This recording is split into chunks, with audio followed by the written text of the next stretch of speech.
What's up, everybody? Welcome to the Big Six Podcast, CBS Sports Daily NFL Podcast. I'm Will Brinson. I'm your host. It is Monday. Well, it's already Monday. Good. That works out well for us. It is Monday.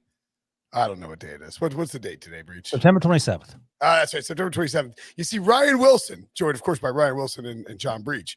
Ryan Wilson knows the date because he is wallowing in the sadness and misery. Tough weekend. Losing. Ryan is already counting down the days until the NFL season is over. Whereas, you know what you and I are doing, Breech?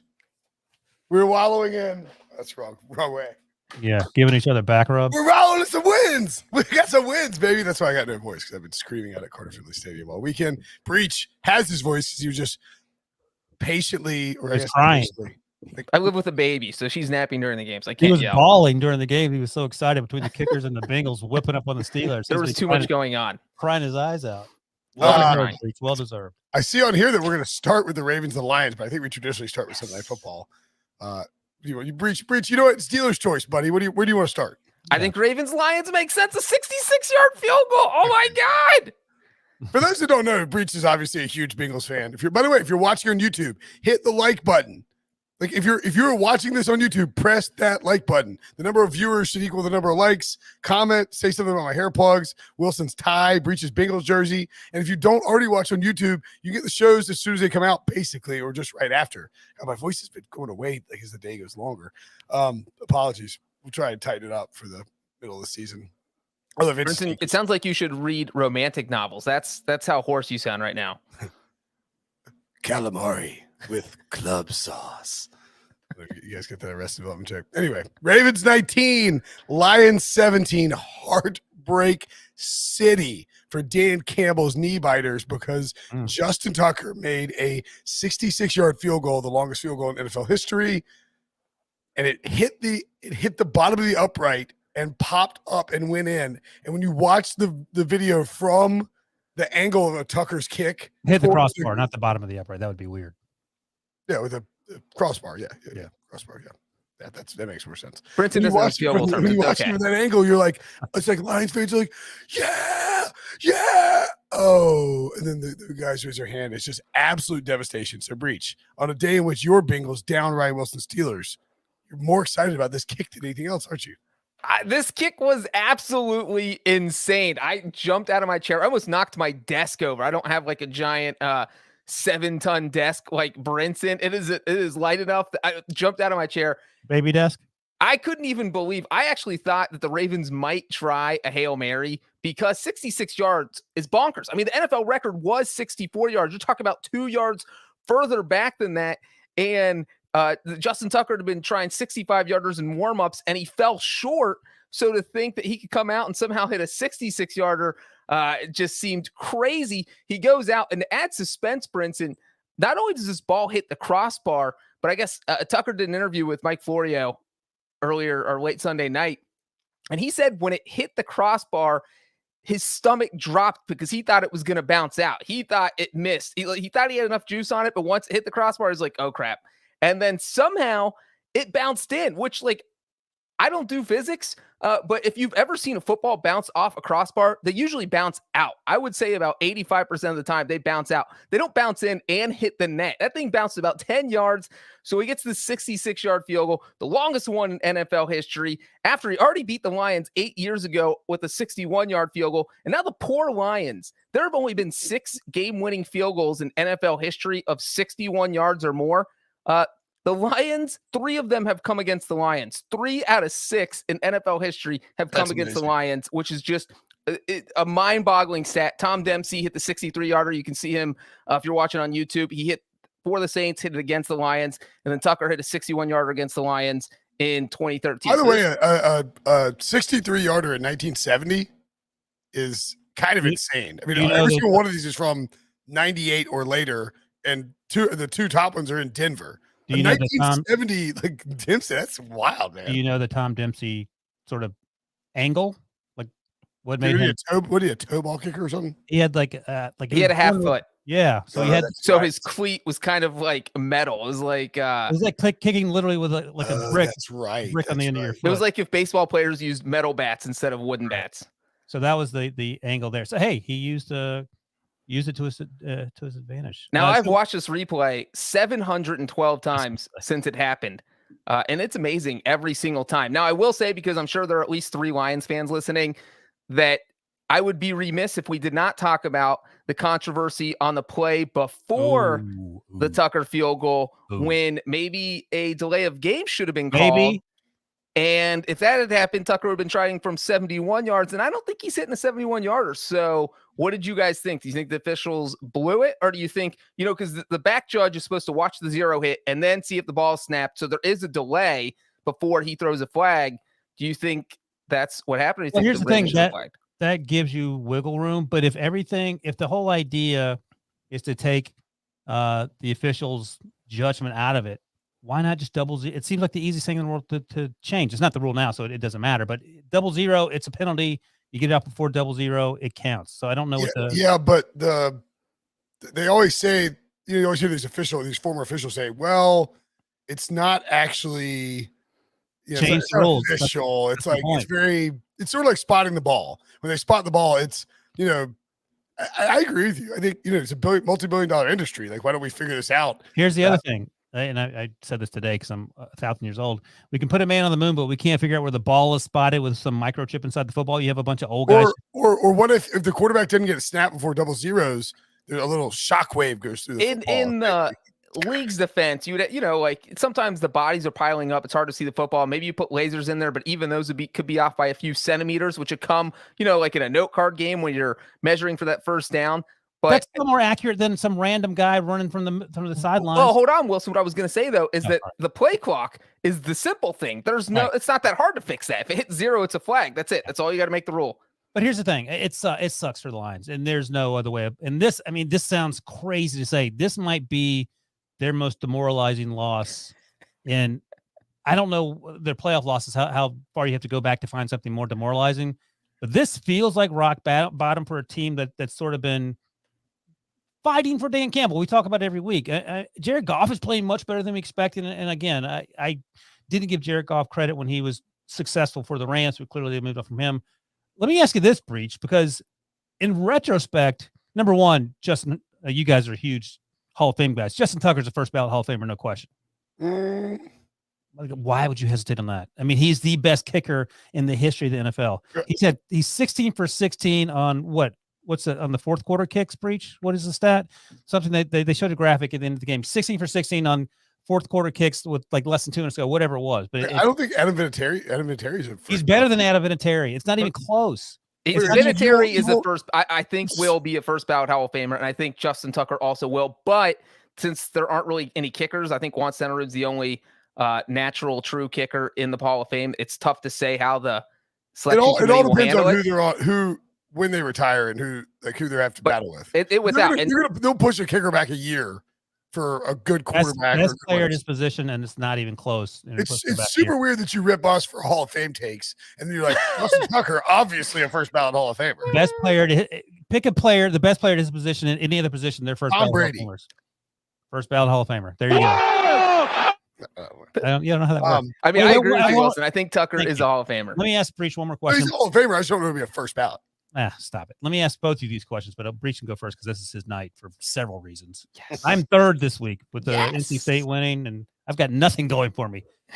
I'm actually, in retrospect, I'm surprised that. Oh, and America won, by the way. Yeah, I'm surprised that Justin Tucker. Ryan was cheering for Europe, so triple loss. I was like, I thought they had a chance to come back. I was surprised that. Who's? Anyway, go ahead. Can I please just get this thought in? Yeah, sure, whatever. I swear to God, I was surprised in retrospect after seeing Justin Tucker do his thing that he hasn't done this before. Not 66, but even broken the record of 64. Yeah, he has had a few field goal attempts of over 60 yards. He just hasn't made them. I mean, he had a 61-yarder against the Lions back in 2013, that one I mentioned earlier. But, I mean, there's a reason 61-yarders, field goals over 60 yards don't happen that often, and it's because they're not easy to make. I mean, this was Tucker's 6th career attempt over 60 yards in his second make. So he is now 2 for 6 in his career. His longest attempt before today was 65 yards. It was actually against the Chargers in 2018. You guys probably even remember it if I started pointing it out. It was right before halftime. and he fell about a yard short. I mean, it was it was close, but not, it wasn't good. And he had tried a 64-yarder early in his career that he fell short on. So he's tried them. He's 2 for 6, which is actually really impressive for 33%. when you're looking at statistics beyond 60 yards. There you go, Wilson. That's your answer. Okay, I like it. So to circle back on the Lions thing, I'm a little worried about them, like this having emotional long-term damage. I was going to say, what does Dan Campbell say in the locker room after for this? the fans or for the team? For the team, no, because I mean, like they're playing their tails off. Yep. And I mean, like DeAndre Swift looks awesome. He had over 100 total yards, 1 touchdown, 7 catches. Hawkinson wasn't very involved in this game, but Jamal Williams played pretty well. Goff has looked good, and the defense is flying around and making plays on that Ravens offense. And I'm just worried they're gonna, like, this is so demoralizing that that's I agree with you 100%. But again, if Justin Tucker doesn't pull a rabbit out of his beehole there, his head. Oh, they have the Bears next weekend. They could beat the Bears. Well, and you know what? Ryan. Just give me a second, guys. I've been up since 6 a.m. If Justin Tucker doesn't make that kick, the Lions win, and we're having a completely different conversation. And we're saying, wait a second, the Ravens are terrible. How do they go to Detroit and lose that game? So I think if you're Dan Campbell, that's the moral victory conversation you give, but you've now given that conversation 3 weeks in a row. Right, and that's the thing. Has anyone had more gut-punching losses than the Lions? I mean, they came back from 41-17 against the 49ers, cut to 41-33, had the ball, chance to tie, didn't do it. They were leading the Packers 17-14 at halftime. They lose 35-17, and now in this game, they're losing 13-0. They come back, take the 16-14 lead, and these are demoralizing. How many demoralizing losses can you handle before you just give up on the season? Agreed, completely. I will say this from a from a fantasy angle and a gambling angle, I think there's something to take away from this. So now let's make sure this carries through next week and they don't just give up completely. But Lions second half bets, and they would have covered against the Packers if it hadn't started pouring down rain in Green Bay. And DeAndre Swift over receptions and receiving yards look like very good bets because that team is going to be trailing, and Goff loves dumping off to DeAndre Swift. So that is something to monitor moving forward. Now to the main course. Hold on. Look quickly. Debo did a poll with the comments. I can't talk about the freaking Lions anymore. Is this where? Look at that. It's just a talk for. No, this is the Debo put the poll in Slack. It says, "Is Justin Tucker Hall of Famer?" He asked the comments. He's definitely a Hall of Famer. 100%. First ballot. You just got dunked on by every single comment. I said he wasn't the first ballot. No, I didn't hear that. What's next? All right, so that was a nice little. How is my podcast? That was the appetizer. That was an aperitif. Aperitif. Now it's time for the main course. By the way, you know what Robbie told me today? I was like, hey, you need to get put that down and go do this. And he goes, you tell me to do that again, and I'm gonna cancel your YouTube channel. I was like, that's hysterical. That'd be awesome. You're like, okay. Go for it, pal. Yeah. So the main course. A big, chunky filet mignon on John Breech's plate. Bengals, not even like NC State won in double overtime.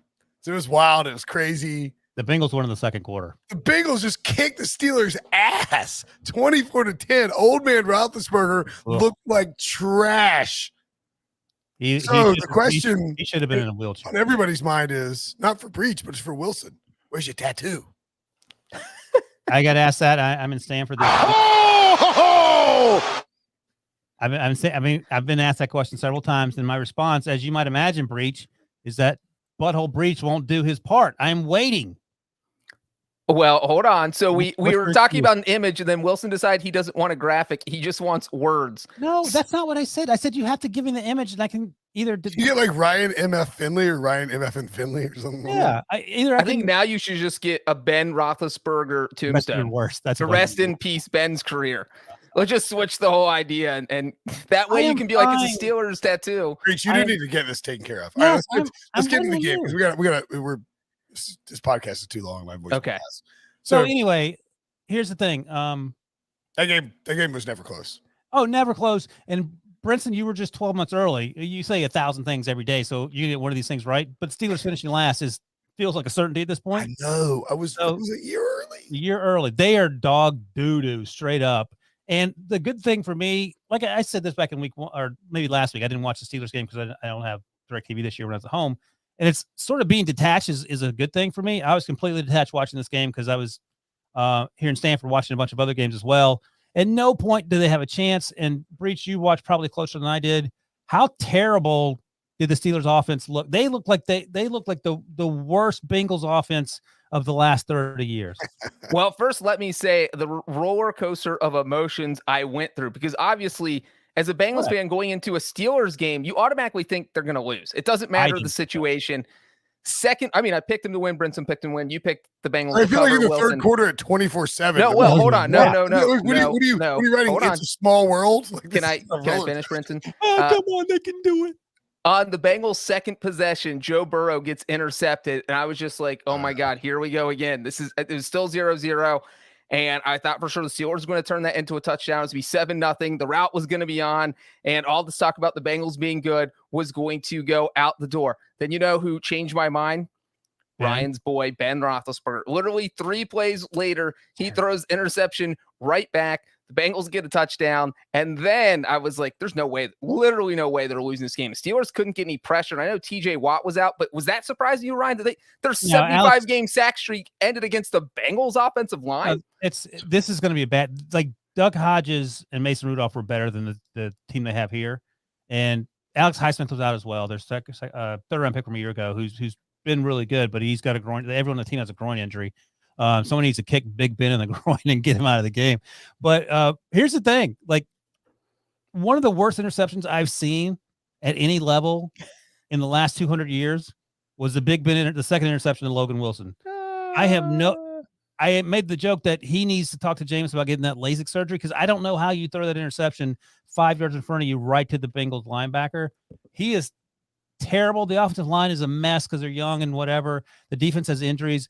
You can make all the excuses you want. I'm actually at the point where you need to bench Big Ben, roll Mason, or it doesn't matter. You're not winning with him. I mean, look, Mason or Dwayne, see what you have in Dwayne, perhaps, and you need to reevaluate. So I think we're at the blow it up stage of the proceedings for the Steelers, who've had, a great run in the Roethlisberger era, but that's a wrap, folks. Well, so the Steelers, in my mind, and this is when I picked them to beat the Raiders and beat them soundly, and they obviously lost, but they have 2 things going for them. One, the defensive line. No, they have. To me, the Steelers have two extreme weaknesses in the secondary and on the offensive line and in the run game. And then they have 2, I don't want to call them extreme strengths, but the pass game is in theory good, and the defensive line is good. We agree with that, right?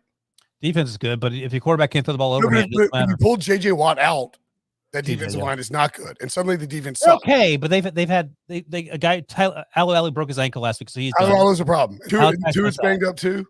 Steven Tuitt hasn't played at all, so yeah, they have 3 guys out. Tuitt's missing. Alu's hurt, and J.J. Watt's missing. When you take those 3 players away from the defensive line, all of a sudden the defense just sucks. Oh, yeah, no, that of course, I'll give you that. And look, this is a washed up old man. Look at that depth of targets. He's only throwing deep to one side of the field. He's peppering everything short. And he wasn't throwing completions down the field either. Are you aware of Najee Harris's stat line? Yes, 14-14. He had 19 targets. Led the team in receiving. And Najee Harris had 19 targets in a game where they scored 10 points. This team might suck. Wilson, I have to ask you, which fourth down failure, which one made you more mad? The one where he threw a check down pass to Harris on 4th and 10 that went for a 1-yard loss. Threw to him 5 yards behind the line of scrimmage. That one didn't make me happy. I'll be honest with you. I don't know. Like, I just don't know what you do. Like, you can't. Here's the thing, and we'll talk about Aaron Rodgers in a second, but Aaron Rodgers throws the ball in 2.5 seconds, and Big Ben throws the ball in 2.5 seconds. The difference is Aaron Rodgers can still throw the ball deep in 2.5 seconds. Roethlisberger is only, and we saw that chart that on YouTube that Debo just put up, he is only, it's Haskins times. Oh, but seriously, should they play Dwayne Haskins?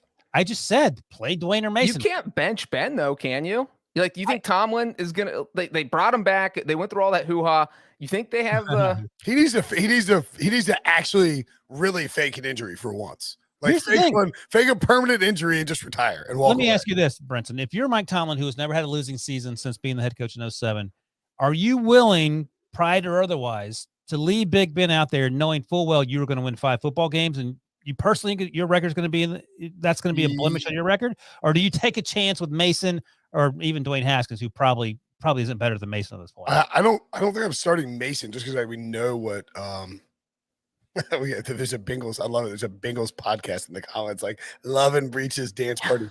Yeah, I mean, I don't know that Haskins is having a ton of success out there either. That's what I'm saying. I think Mason's obvious. He's the number 2. He's the guy you're going to. But how are you winning with Big Ben? Let me ask you that. At least Mason can push the ball down the field, theoretically. Maybe. I mean, how are you winning in general? That's the problem. The offensive line is doo-doo. You're starting a 4th rounder. We should have bet the Steelers had the worst record in football before the season. Well, that's not happening. Their defense, Tyrod Boyd's first touchdown, he's basically a pinball because the Steelers can't tackle. There is no reason he should have scored on that play. He bounced off Melvin Ingram. It wasn't like he bounced off a tiny safety. He bounced off the edge rusher. I mean, I don't think the Steelers would have the worst record, but it would have been like 250 to 1. Yeah, you're just throwing away $10 or whatever. No, I mean, I don't think so. They're 1-2 with a negative 16-point difference. They're going to watch their quarterback. Every one of the only good players of their defense are hurt or playing poorly. We just talked about a Lions team that literally can't buy a win. And have you seen the Jaguars play? I mean, come on. I think the Steelers, if they are 100% healthy, and who knows if that will happen again this season, that's the only way they can be competitive. We saw it against the Bills where their defense carried them and their offense made like 2 good plays. By the way, this is one of these games where if you're the Bills, you're thinking, how did we lose to these chumps? I know. If you're the Bengals, you're thinking, we're as good as the Bills. We're going to the Super Bowl. Week 1 is a liar. Yeah, the Jets too. Thank you, Sam Bruce. Yeah, the Jets. Giants are terrible. There are a lot of bad teams. I'm just saying the Steelers would be good value to bet that. But no, in all honesty, I was happy for Breech about Justin Tucker, and I'm not a Ravens fan clearly, and I was happy I'm at the point in the proceedings, and we know Giants fans and Jets fans who felt this way for years. I'm fine with them losing. You need to change things up, and I'm not going to sit here and watch steaming pile of turds each and every week and be like, oh, we almost won that game. No, switch it up. It's time to wrap it up, Big Ben. Ryan, does that mean you're off the Steelers bandwagon on the Bengals bandwagon? I like Joe Burrow. I like Jamar Chase. All right. The best news for me in disguise for you is that Zach Taylor's going to get an extension. So this will come full circle. Well, after he wins the Super Bowl, he's going to be very deserving of that extension. You wanted to make the Super Bowl joke and Brinson dunked on you before you got it. I will say that Jamar Chase is awesome. And he set us all up. He said the football was too big or whatever. And he's like, fantasy drafts, nobody wanted him. And now he's just lighting it up. Like, it was literally the dumbest thing that people ran with in the entire world. He said it. Yeah. No, he said the footballs are shaped different. And then everybody took him out of context and said he couldn't catch. This is the Bengals' largest win over the Steelers since 1995. Remember that one, Ryan? Jeff Blake? Oh, was that the biggest win ever in Pittsburgh behind I think that was a primetime game. Oh, wait, Carson Palmer never beat them that badly? No. So let me ask you this. Been through 58 times today. He ain't making it through the season. Well, his arm's going to fall off. That's right. His arm has already fallen off. They stapled it back on. He's out there throwing it with his left hand, with his right hand. So let me ask you both this. Now that we've seen 3 weeks of this, how many games are the Bengals winning? Let me say the over-under.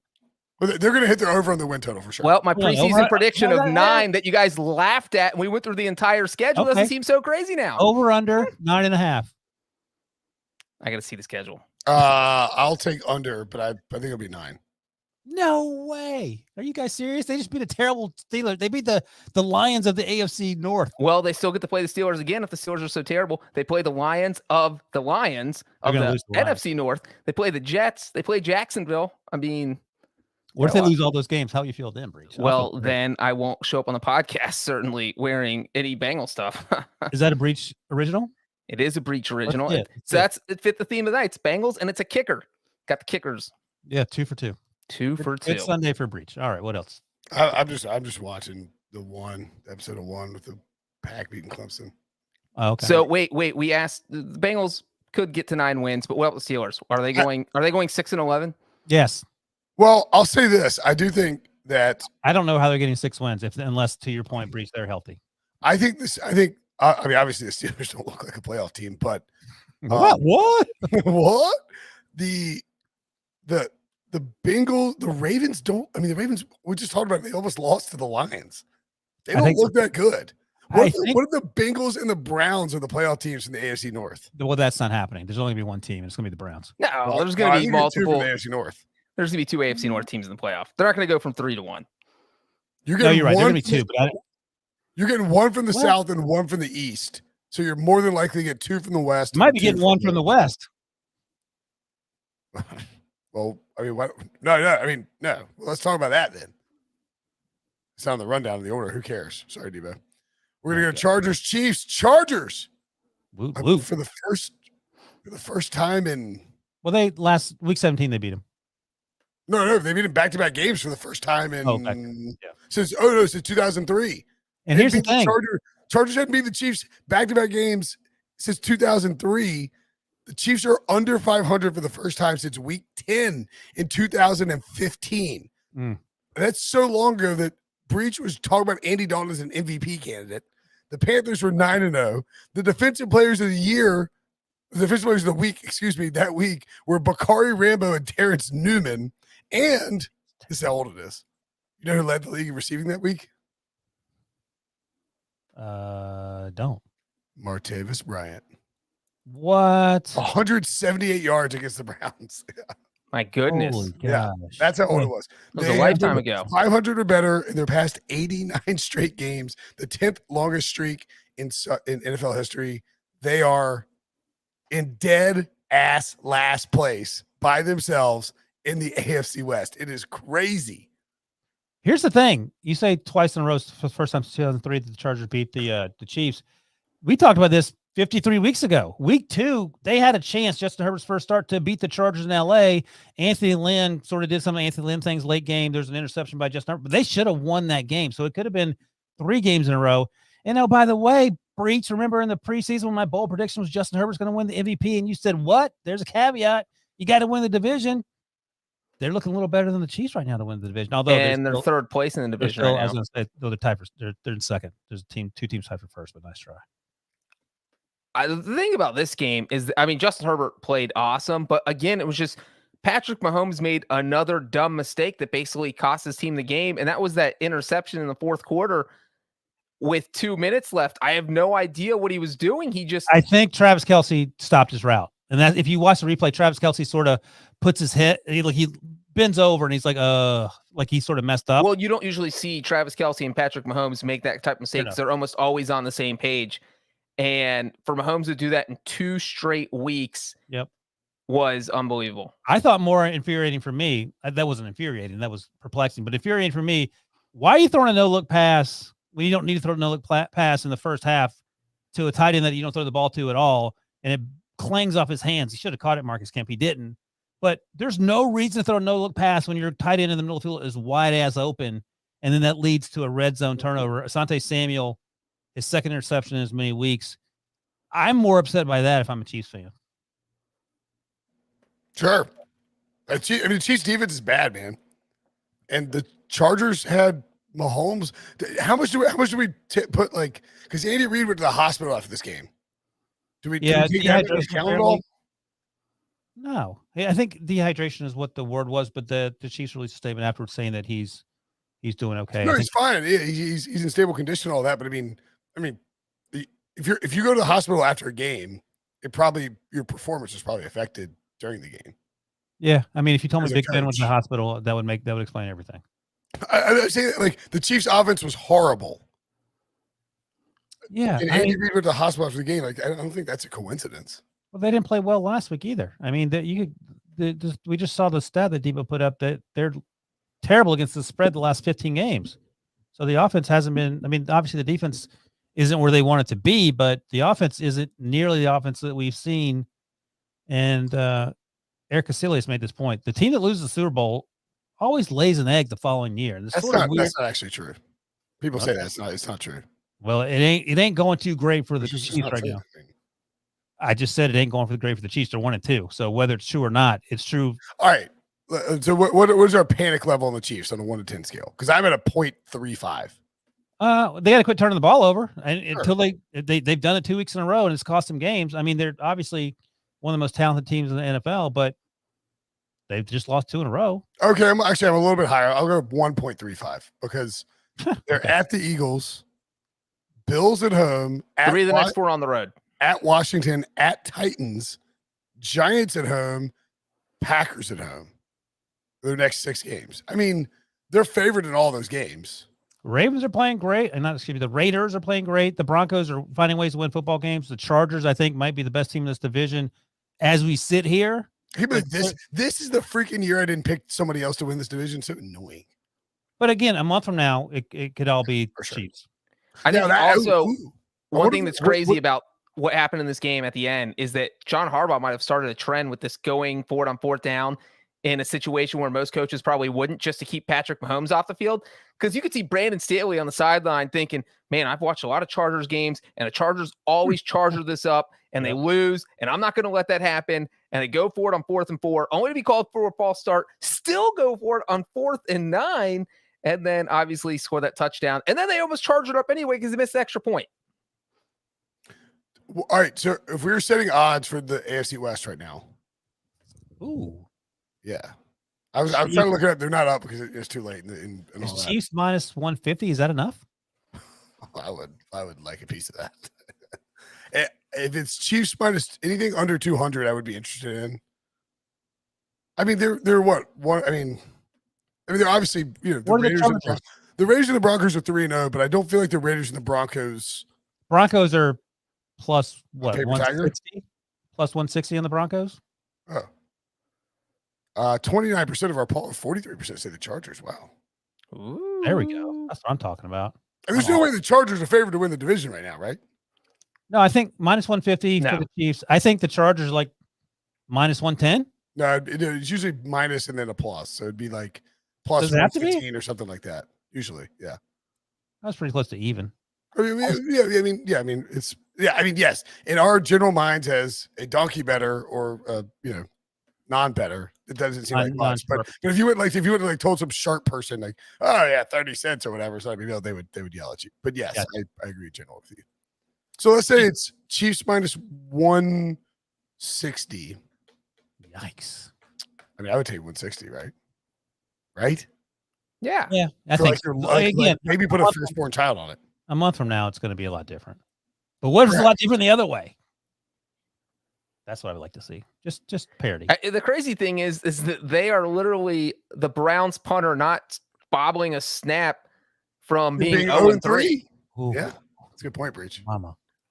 But on Maybe the we other should- hand, maybe we should be worried about him. Prince, does that knock up your worry scale from like 1.35 to 1.38? yes. All right, let me ask you this. So minus 160 for the Chiefs. Are you taking that? Or are you taking Raiders plus 200? Is that too much? I think the Raiders would be no 2-1's probably right. If So who the you Chiefs are taking? if the Chiefs are minus 160, Raiders are probably 2-1. Broncos are probably 2.5? plus 225, plus 2.5, yeah, or 2.5 to 1, and then the Chargers. Can I get the Chargers at 10 to 1? No, Chargers joke. might be like That was a joke. Chargers might be even with the Broncos, honestly, because the Broncos, as Breech pointed out in the early odds look ahead, that the Broncos have played the Jets, Jaguars, and Giants. Yep. And they're good. Yes, thank you. Somebody says Breech looks disgusting in that jersey. No, that's how You know what, Ryan? You know what? You should be up. You know what? I know that Breech's team beat your team, but you at least compliment his new haircut. He does look sharp. He looks very good. I You know got what it that is? just for Bengals-Steelers week. Breech, you get the sides faded or just the? He's got the Justin Tucker haircut. Look at that. That's right. Now I just have to learn opera. Breech's head looks like a football in that jersey. You know what? I'm not even going to disagree. I'm actually going to be a football for Halloween. I'm going to have the stitches go straight down my If you face. paint stripes on your head sideways, Jamar Chase will catch you. All right, let's take a break. When we come back, Andy. Oh no, Andy Dalton Schadenfreude. He didn't play, but the Bears still got their crap kicked. We'll talk about that next. The Browns, who so stupid. I hate when I do this. It's like you look at the Browns before the season, and very clearly a good roster and a good team, and they're just gonna win a bunch of games and go to the playoffs again. But you don't want to buy in because the hype got too big. That's your go-to. You don't like to buy into the hype. Yeah, I mean, well, the hype kills you a lot of times. And the Browns are just good, and they beat the snot out of the Bears 26-6. Wasn't close. Bears had, oh my God, Bears had 47 yards of offense. The Bears had 1 pass yard. Here's What? the thing. 1 yard passing. The Browns had 9 sacks. Justin Fields had 6 completions. Think about that. 3 more sacks and completions for Justin Fields, who was this close to He was being hauled up on 20 for 68 yards. He took an 68 absolute. passing, and then they lost 67 yards to sacks. Listen, That's how you end up with football. That count. That's how you end up with 1 yard passing. Is that right? Yeah, no, in the NFL, you I subtract always it mess up doesn't half take of away this. from Justin Fields' stats, I but don't think it was rushing yards. It takes away from the total team passing yards, right? right. And so the team passing stat That's was a good 1 way yard. to do it because college football, if you get sacked, you lose rushing yards, which is really stupid. Yeah, it was hard to watch if you're Justin Fields or a Justin Fields fan. Right. 1 of 11 on third down. Brutal. 47 total yards. 47 total yards in the year of our Lord 2021 in the NFL. Where I'm not a genius, but let me ask you this: getting rid of Leno and Massey and drafting Tevin Jenkins, who's injured all year, is that a good idea for a rookie quarterback No. who holds the ball 3.5 seconds? everybody might get fired. You think? Well, I mean, they drafted Fields because they were like, it was the bailout option in case something went wrong. I didn't realize how bad this box score was. It was hard to watch. I just sort of checked out in this game when the Browns got a big lead. The problem is you're going to have Nagy. He's thinking, well, I tried to tell all the fans that Fields wasn't ready. And all the fans are like, well, maybe Fields would work if you actually knew how to run an offense and actually designed an offense for your quarterback instead of trying to make your system work for him, which is what is Nagy's doing. And it's just like, I understand why Bears fans are frustrated. And it's crazy that Nagy drafted this guy, knows exactly what his skill set is, and isn't trying to take advantage of it. Like, I said that all week. Mind blowing. You got really loud there. That was weird. I said if Matt Nagy is a good offensive coach and a decent coach in general, he won't say go out there and beat Andy Dalton's backup because that's stupid. He'll go out there and say what you need to do is, or he's going to create a playbook designed for Justin Fields where essentially it caters to like cut the field in half, roll him out. Give him read option plays where he can use his legs, where he can, just be athletic and not have to like try to go through 50 different progressions against what is a good defense in the Browns. Yeah, Myles Garrett had 4.5 sacks. I think he was probably exhausted after the game. And here's something he's probably minus 110 to be defensive player of the year now. Yeah, I mean that seems like a layup at this point. Here's the thing that I was thinking about during the Sunday's action. We always talk about Bill Belichick's coaching tree not being that spectacular, although Brian Flores is probably a very promising branch. Andy Reid's coaching tree ain't exactly setting the world on fire. I mean, there's Sean McDermott, but he's a defensive guy. But like offensive, like Andy Reid coaching tree guys. I mean, Doug Peterson won a Super Bowl. John Harbaugh. Where is he now? Rivera. John Harbaugh's a special teams guy. I'm talking about like offensive, like guys who went from offensive coordinator types, and you're not really offensive coordinator in Andy Reid. As our guy Joe Musso pointed out, you're just I wouldn't say his coaching tree, just say his guys who are his offensive coordinators have not necessarily made a big leap as a head coach. That's what I'm going. I mean, John Harbaugh, Sean McDermott, those guys, Ron Rivera, they're not offensive guys. Well, but they're still a part of his coaching tree. Yeah, but my point is that bringing that philosophy is why you're hiring the Nagys of the world. People are rushing to hire Andy Reid's offensive coordinators and giving the offensive coordinators way too much credit for it. And I suppose Frank Reich's an Andy Reid guy, so maybe he's the exception. I think he is, isn't he? No, because he was mentioning Breech. Frank Reich was with Ron Rivera. Oh, okay. All right. Right? I don't remember. It's fine. I don't think he's technically an Andy Reid guy. As bad as the Browns played, it's amazing that this was a 1-score game in the third quarter. Like, that's literally mind-blowing. It was because the Browns went for it on fourth down a couple times in the first quarter, didn't get it either time, and the Bears were leading this game 3-0, basically until the end of the first quarter. It was surprising that Chicago did anything at all. Yeah, they were sort of in it, as Debo points out. Andy Reich was not an Andy Reid guy. Oh, you know Andy Reid? You know Frank Reich is actually technically. You'll love this, Ryan. What? See if you can guess who is technically is the tree. I'm like, no, it can't be Matt Patricia. Freddie Kitchens. No, it's not Matt Patricia. You. Tim Caldwell. Ah, dang it. Caldwell hired him as the I think. I mean, that's 9-7 back-to-back years. He worked for Caldwell, then Kit Wisenhunt, and then Norv Turner, and then Doug Peterson, and then became the Colts head coach. Bring back Jim Caldwell. Love Jim Caldwell. Yeah, no, the Bears were in it, quote unquote, early, and to your point, Breech, only because of the ineptitude of the Browns' sputtering offense. Baker was high some throws early on, but again, we just talked about the Ravens sort of backdooring that win. I think the Browns have had more complete victories than the Ravens, even though the Ravens found a way to beat the Chiefs and the Browns obviously didn't. I think that they're the best team in the AFC North. I said that before the season, and I don't feel any differently right now. So the Bears have the Lions at home, the Raiders on the road, the Packers at home, and the Buccaneers on the road in their next 4 games. Then they have the 49ers at home and the Steelers on the road. So if I don't know what the spread is. I'm guessing -4.5 if Bears versus Lions. I'm taking the Lions all day long. I'll take the Lions on the money line. Yeah. All right, let's move on. Do you start Justin Fields next week or no? Yeah. Well, I mean, Andy Dalton might not even be healthy enough to play. Right. If Andy Dalton's healthy, he's our starter. Exactly. Yeah, you said the year 3042. Okay, so Sunday Night Football, a much better game than that crap Browns game. Packers 30, 49ers 28. Did you guys see the icy post-game handshake between I saw you tweet that out. the Flower and the Well, do you know what the speculation is? was that speculation? LaFleur's furious that How do you know? people have talked about it. It's been reported. Okay. Look, there was someone who's telling the story. Was it Mike Silver? Oh, Silver. Mike Silver of NFL Media had this like tweet thread, and apparently there was a FaceTime before the draft between Jets coaches and 49ers coaches. Okay. And Matt LaFleur is on there because he's obviously Mike's brother and now the OC in New York. And Kyle Shanahan comes in. And he's like, hey, said something like, he's like, you've already got your quarterback. You don't need to draft a quarterback. You already got him. The guy from Green Bay.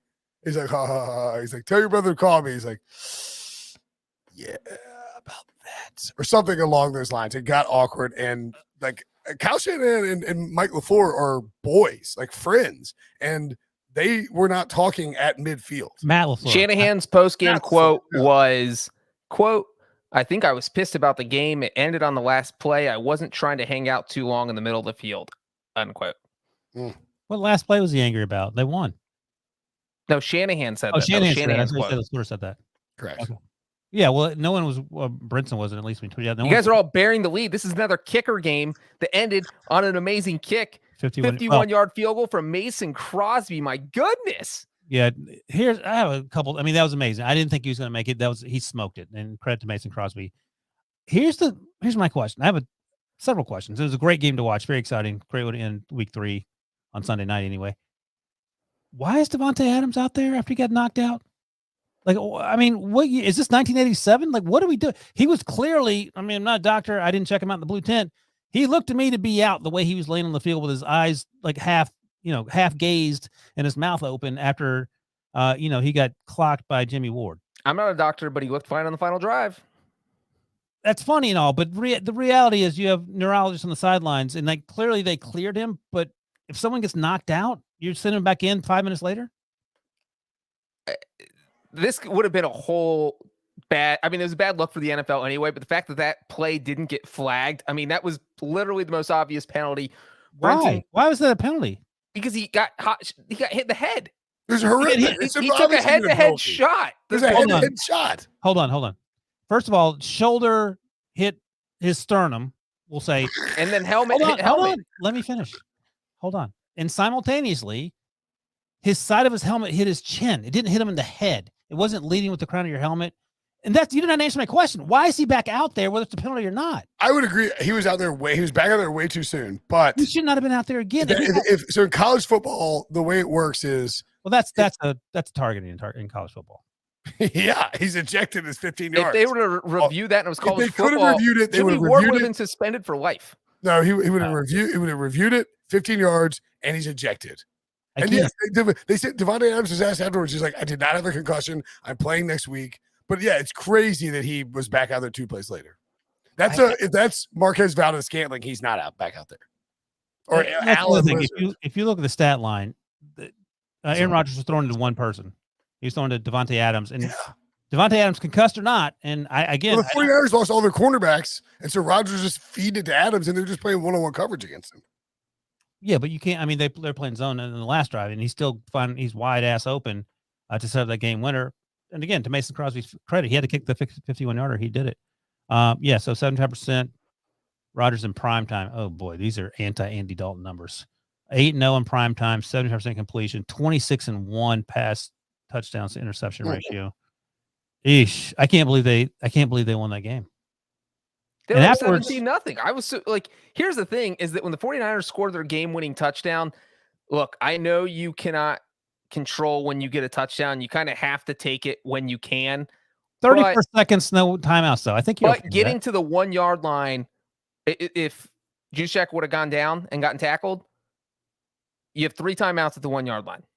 And then you can just run the clock. That you have the final play of the game, and Packers never get the ball back. And so, but wait, what if Shanahan's concern is that on the previous drive when Garoppolo threw the ball backwards, he's going to do that again? That's what you have to be worried about. So I think that's dicey because you can't guarantee that you're going to score a touchdown from the 1-yard line, but you also don't want to put the ball back in. Or at least 2 timeouts in, right? I think that. And when Aaron Rodgers has carved you up the whole entire game, you also don't want to give him the ball back.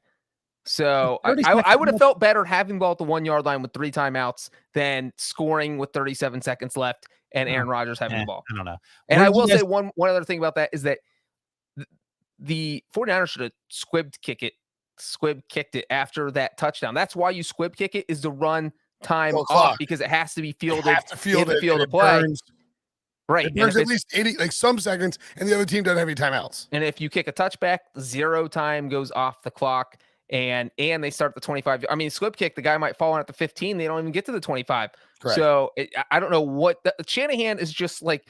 Is he the king of just late meltdowns? I mean, it's out of hand. That seems unfair. I mean, does it? Did you watch? No, it doesn't. It doesn't seem unfair. I mean, so they didn't have a winning record last year. I mean, there's some questions to be answered. You make all the faces you want there. Trying to think of someone who makes faces. The bitter beer guy. Remember that guy from Keystone Light? Bitter beer face. There it is. They Keystone. Look, if you're Kyle Shanahan had 3 or 4, he had 3 timeouts and multiple plays where he felt like he could get in from the 1-yard line. I'm fine with him scoring when he did. I don't have any issue with that. Okay. Oh, you know what? You're fine. If you want to score, then I'm fine with that too. Get the touchdown. You get the lead. Here's another idea. Cover Devontae Adams. Cover Devontae Adams. Let me ask you this though. Just put 2 guys on him and have him run around and follow him. They're going to throw to him every time. What are you doing? Put George Kittle on him. Put Brandon Ayuk on him. It doesn't matter. But let me ask you this. So let's say Mason Crosby misses that field goal, and then we're all cheering about how good the 49ers are. Are we going back to the previous Packers drive where they decided to kick it on 4th and 4 to make it a 6-point lead from the 20-yard line instead of going for it? Are we going to crucify them for not going for it again with Aaron Rodgers on 4th and 4 from the 20 to take what was a 3-point lead and try to milk the clock and make it more than that?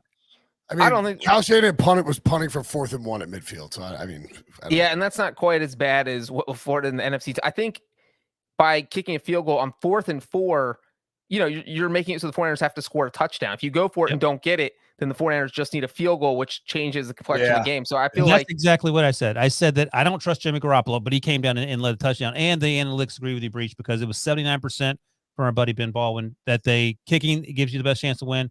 76% win probability if you went for it on 4th and 4. When field goal is the choice of analytics, everything's coming up kicking. I was watching kickers.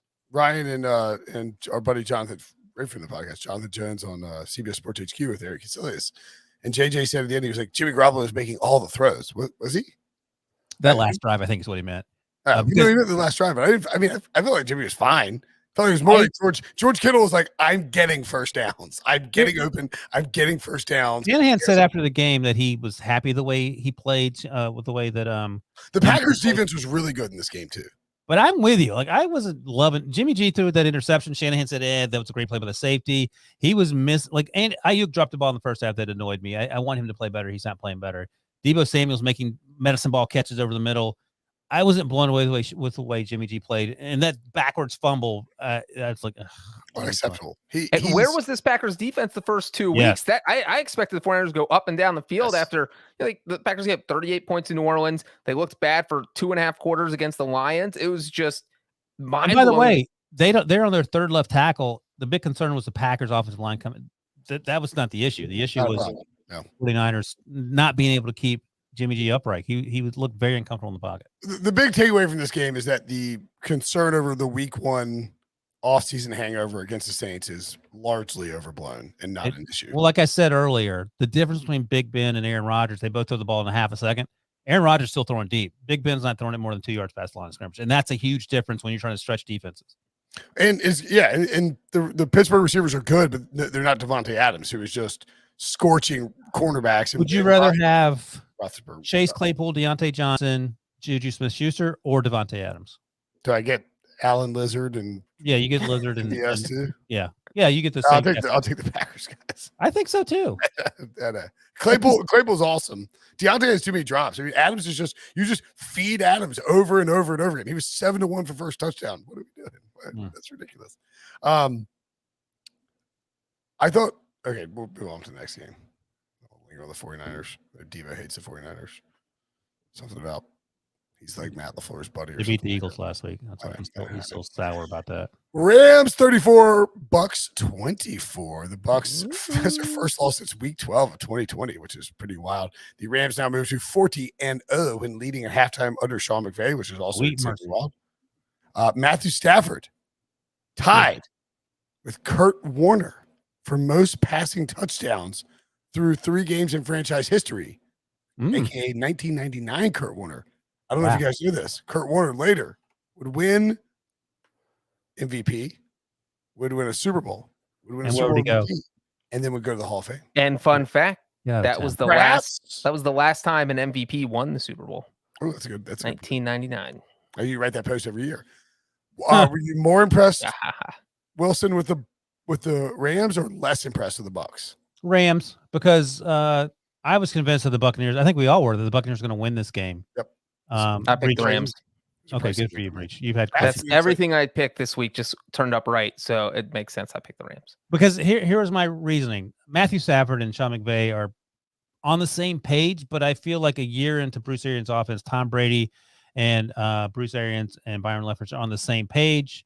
They're on the same line of the page, on the exact same word, and I thought that offense will be able to overcome what the Rams defense hasn't been lights out to this point, but they played really well on Sunday. And while the Bucs weren't awful, I think the biggest takeaway for me is, number one, Cooper Kupp is probably the best player on the planet that no one's talking about. I think Brinson said it last week. He's sort of replacing Robert Woods as the guy that no one talks about, who's really, really good.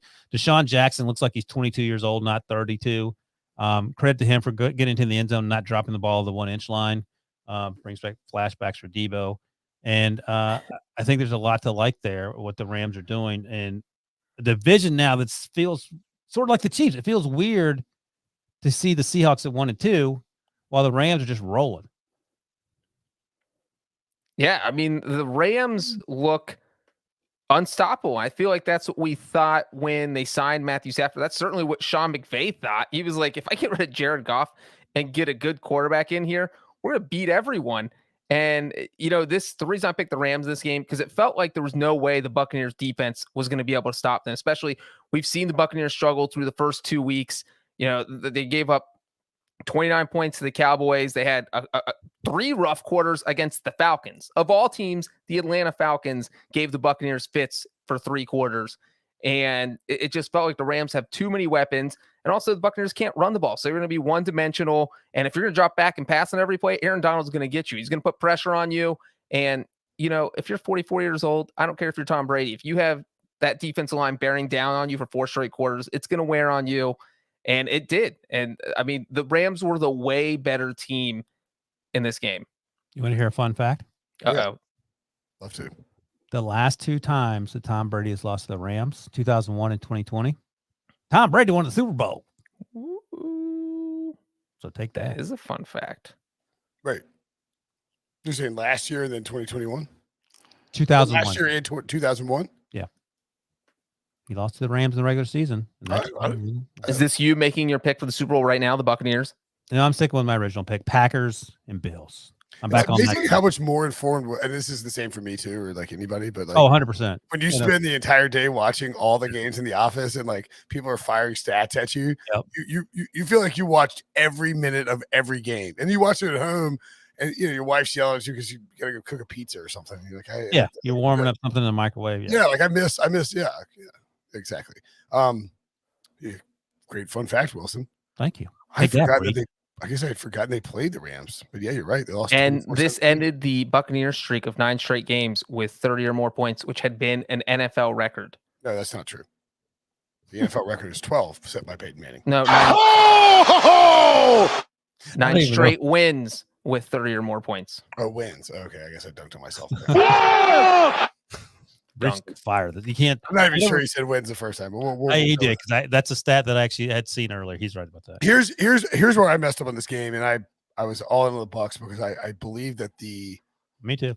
I thought that the Buccaneers' strengths, interior offensive line, and multiple receivers would allow them to sort of mitigate the strengths of the Rams, Jalen Ramsey, Aaron Donald. What I've failed to remember is that you can, like, if the Bucs are a pass funnel, as we talked about in early odds breach, if you want to throw, you can throw on the Bucs right now. That's just they you can't run on, but you can throw on them. And Stafford and these they unlocked Deshaun Jackson today. Like now they have more weapons in the passing game. Tyler Higbee was awesome. He got a bunch of screen passes. Cooper Kupp is unguardable right now, and there's just nobody's going to slow down this Rams offense. Sean McVay at halftime was as pumped up as I've never seen him like that. They're going to run through a wall. So this game, even though nobody, I think it was maybe Troy or Troy Aikman or Joe Buck mentioned on the broadcast, like this game, while nobody's going to say it, this is a pretty big barometer for both teams. Where do we stand in the NFC? Where does our competition stand? And I think that's a huge momentum builder for the Rams to take down the defending Super Bowl champions and say, yeah. And they get the bonus of later that night, the Packers beat the 49ers and the Seahawks look like poo against the Vikings, while the Cardinals, whatever. Right now, if I were doing division odds again, let's do them. Rams minus 150. Yeah. 49ers plus 125. Yeah, I'm probably taking the 49ers at those odds. With the plus money? Okay. I like the Rams. Seahawks 2-1. I'm not taking the 49ers. And Cardinals 3-1. The Cardinals. Yeah, Cardinals 2-1, right? Jacksonville. This division's nuts. You have two 3-0 teams. I think the Rams are just really good. I wish I had. What's annoying is that Breech bailed on the Rams after I bailed on the Rams because I bailed on the Rams because Breech got on the Rams. Gotcha. I should have just stayed there. Well, I tell you what, 4 teams ain't going out of the West, and 2 teams might end up only going out of the West. Mathematically, it's possible, Ryan. Mathematically, it's possible. I don't think it's 3. Like 3's not happening because I think 3 can happen. 2. I think there's a pretty good chance 2 go out of the South, 1 from the East, 1 from the North, 1 from the North. Yeah, 4. Which would mean, well, it comes down to: do you believe that the 49ers or Cardinals? Would you rather bet on them or 2 of them or 2 of the Panthers and Saints? What are the Vikings? I think the Vikings might have put their name back in the ring. They're 1 and 2. Yeah, but they could be 3-0. We'll talk about them in a second, but they've had some tough losses. Well, let's talk about that since we're on the. Oh no, we're going Cardinals-Jaguars first, I guess. No, we're going Vikings-Seahawks because we're going in order. So Vikings 30, Seahawks 17. I needed a couple of Russell Wilson throws to Tyler Lockett to really make some cash today in DFS. I broke even. It's fine. There you go. That's a win. And didn't happen. Is this a sign of things to come, or is this just is the Vikings defense better than we thought after the first 2 weeks, or is this where we go from Russ is cooking to oh no, now we have questions about Russ? What is this here, Ryan? I don't know. I don't know what the Seahawks team is about. It's sort of hard to figure out, and they don't look good. And Tyler Lockett got hurt at one point. DK Metcalf, he dropped the ball in the end zone, I think, on the final drive. Yeah, it was like batted a little. It was actually Harrison Smith made a nice play on it. I'm just remembering the highlight, and it just feels like they're off by a half beat. And I just talked about the Vikings being unlucky. They could technically be 3-0 given the way they played, not just by the fact that you played 3 games, you should have won them all. But the takeaway for me again is this: like, we continue to sleep on Kirk Cousins because he's Kirk Cousins. He is third in completion percentage of both active and retired players all time. He's behind Deshaun Watson, who's sort of in some purgatory. Number 2 is Drew Brees, and number 3 is Kirk Cousins. It's because he checks down for 3-yard gains on 3rd and 11. But I mean, there's something to be said for him steady. Look, he is not. I think coming into this game, he was 11th in DVOA from our buddies at Football Outsiders. So he's close to top 10 talent in terms of per play basis based on all the other quarterbacks. I don't disagree with you, Breech. He's not a guy that you're trading for unless you're Kyle Shanahan because you think he can save your franchise. But he's not the reason they're losing games. Like, the reason they're losing games last week, the kicker missed the short kick. Week 1, they played. Who did they play week 1? The Bengals, and Dalvin Cook fumbled in overtime. Right, exactly. So those aren't Kirk Cousins' issues. I think the defense is playing better, and that's encouraging. I think Mike Zimmer, as we talked about, still probably hates Kirk Cousins, but he needs to be more concerned about the defense and less concerned about Kirk Cousins. So the defense played well today. Right. That's my point. Like, don't worry about Kirk Cousins. Dalvin Cook was out. Madison played well, ran hard. He reminds me a lot of Dalvin Cook. They're very similar running. Madison totaled 171 yards. I mean, he crushed it for jumping in there. I believe he was in the Millie Maker too. But again, I don't know. I don't know who the Seahawks team is. I have no idea, and I don't feel good about them. I feel good about the Chiefs the way we talked about them at 1 and 2. Don't feel great about the Seahawks. Well, there's a decent chance that the Seahawks end up in a situation where they're fighting with the Vikings, who are going to have a tiebreaker on them. You know, so that is certainly something to consider. 17 points against Minnesota's defense. It's just not. You don't want to see and that. All in the first half. They didn't score a single time in the second half. That's a fun fact. I have the Seahawks. The Steelers should trade Ben Roethlisberger to the Seahawks for a second-round pick and let him play defensive tackle. I think that would be the best case scenario for both teams and shore up that defensive line. Why is my Cousins' 5th straight game with multiple touchdown passes and no interceptions, tied for the 3rd longest such streak since 1950. Also his 12th game in the past 6 seasons with 300 pass yards, 3 passing touchdowns, and 0 interceptions. He's so boring, and he's just a fantasy monster every week. Did you read the fantasy monster? But here's the thing about Kirk Cousins: you're never going to pick his team to win the Super Bowl. You know, like, hell no. You just I'm picking the Vikings right now. All right, Wilson, you're on the record. There's a path to the Super Bowl. By the way, horn sewed into your head. There's a path to 13 wins. I didn't hear the stat that you read, but one of the stats I remember about Kirk Cousins, the last 300 attempts. Did you just say that? No interception last 300 attempts going back to Christmas of 2020 last year. 300 attempts. That's a good stat, yeah. 14 touchdowns, no interceptions.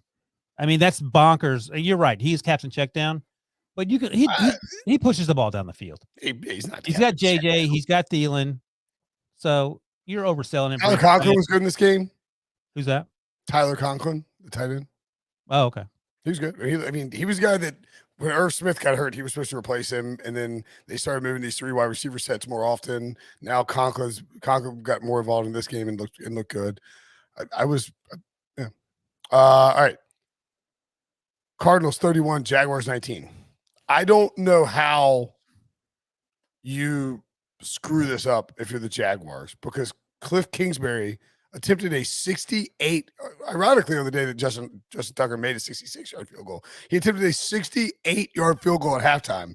Very predictably, good on Urban Meyer for having somebody out there. A kick 6 happened. The Jaguars house it. So the Jaguars are smoking the Cardinals at halftime, and you're thinking, all right, survivor pools are getting blown up today, baby. All the teasers are ruined. And it's a 109-yard field goal return for a touchdown. Can't get any longer. So, I mean, it's literally the longest touchdown you can have. And you know who tied?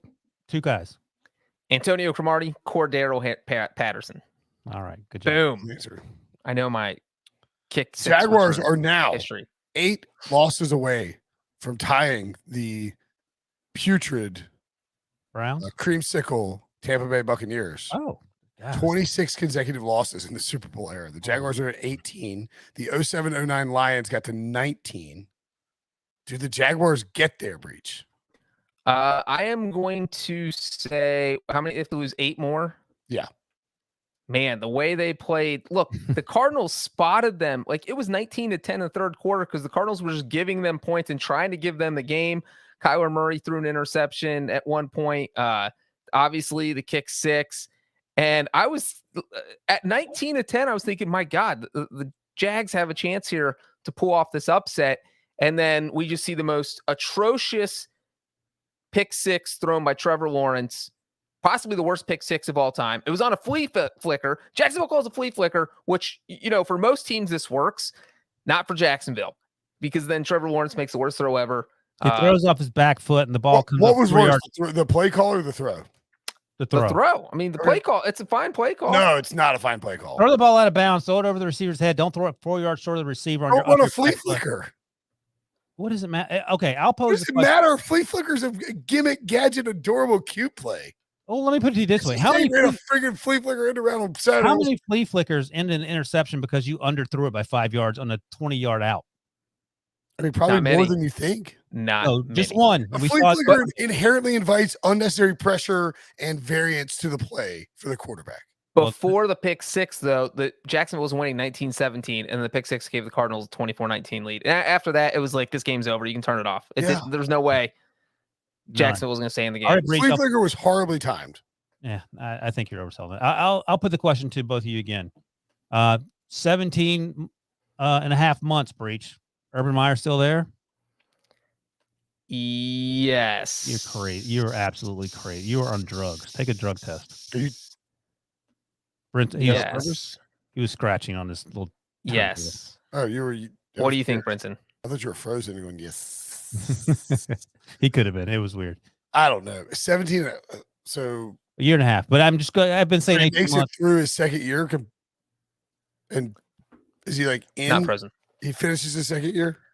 Yeah, it's 17 and a half months from now. So another year and a half. So he has to start his third year for the two. Into the summer, yeah.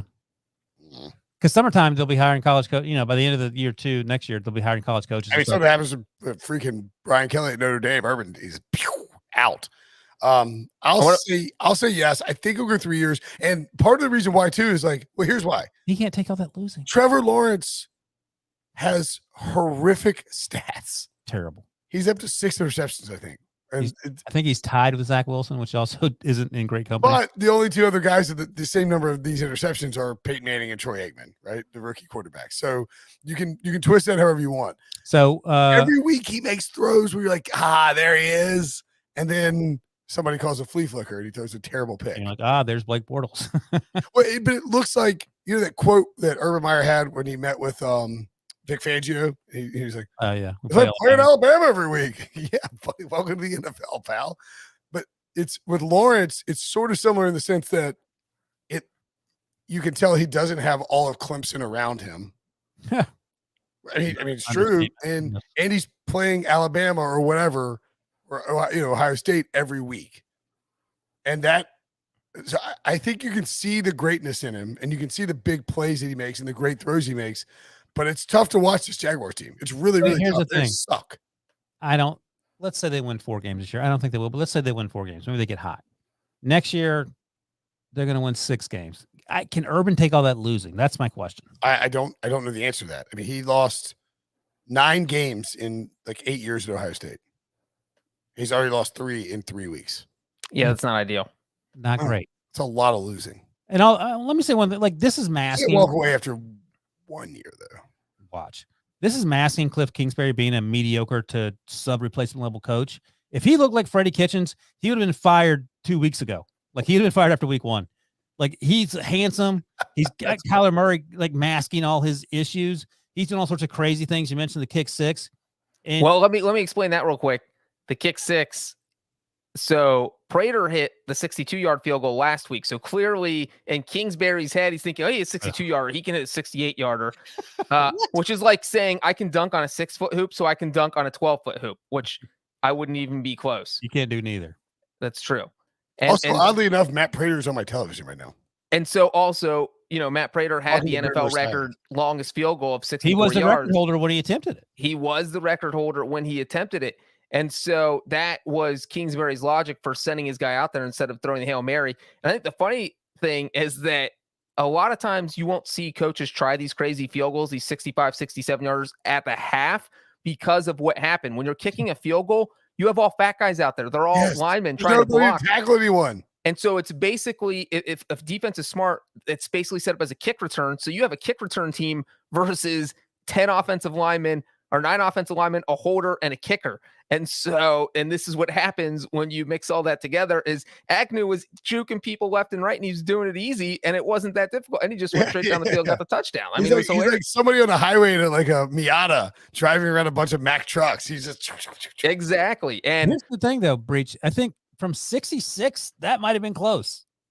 Oh, it was a great kick. It was a great kick. And it probably goes in from 63 or 64. It went right down the middle, landed at the back line, probably about 2 yards short. So it was a great kick.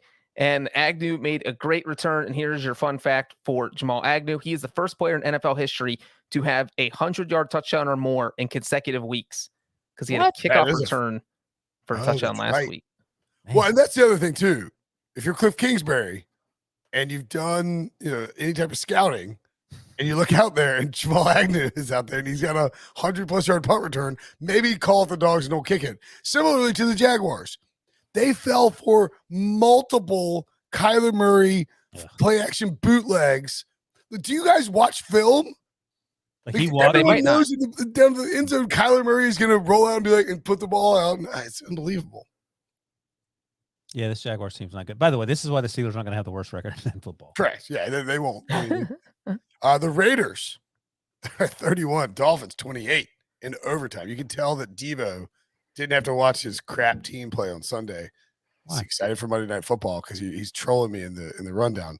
Why is Derek Carr the only choice right now for MVP, Wilson? He's well deserved. He's playing fantastic football. Now, he had an interception to Foster Moreau, but you could argue that Foster Moreau went the wrong way. Why do I think it's Fabian Moreau? Who's Fabian Moreau? Fabian Moreau is a corner. I was thinking that earlier. A cornerback that played 6, 7, 8 years ago. That's exactly right. And it's close. I always want to say I'm not crazy. All right, good. So Landon Roberts ran it back, pick 6, and it looked like the Dolphins were going in the right direction. But here's the deal. And you can make the case that Jacoby Brissett is the same thing as Tua Tagovailoa, but at the end of the day, they're not able to push the ball down the field. And if you can't push the ball down the field, the offensive line's a problem. Well, here's the other thing, and our buddy Adam Beasley's brought this up numerous times. When you draft 27 offensive linemen in the last 2 years and none of them are blocking anyone, that's also a concern. So there's a lot of layers to this. But I think on the other side of the ball, our big issue with the Raiders, apart from Brinson hating the Carr family, is that the personnel decisions. The personnel decisions that have been suspect under John Gruden. The defense is playing great now. The defense is laying people out. I don't know if I'd say great. It is playing average. It's very loosely used. Fair enough. They were 28th last year in DVOA. This year, they're 16th. They're replacement level, and you will take that. If they were replacement level, this team will go to the playoffs. When the offense is clicking. And John Gruden and Derek Carr are on the same page about what they're going to do offensively, and they're very successful. They're doing it without Josh Jacobs, which, again, reiterates the fact that maybe you don't need to take a running back in the first round. Whatever. It doesn't matter. Everyone else is doing their part, and they're doing it with guys locking down Darren Waller to some degree. So I think there's a lot of positives, and it starts with John Gruden and Derek Carr, and also the defense not playing great, as you guys noted, but being average, which is enough. I feel like there's going to be a buying opportunity. Maybe I was wrong, Breech, when I said take the Raiders on that early look ahead for next week. Who they playing? Chargers.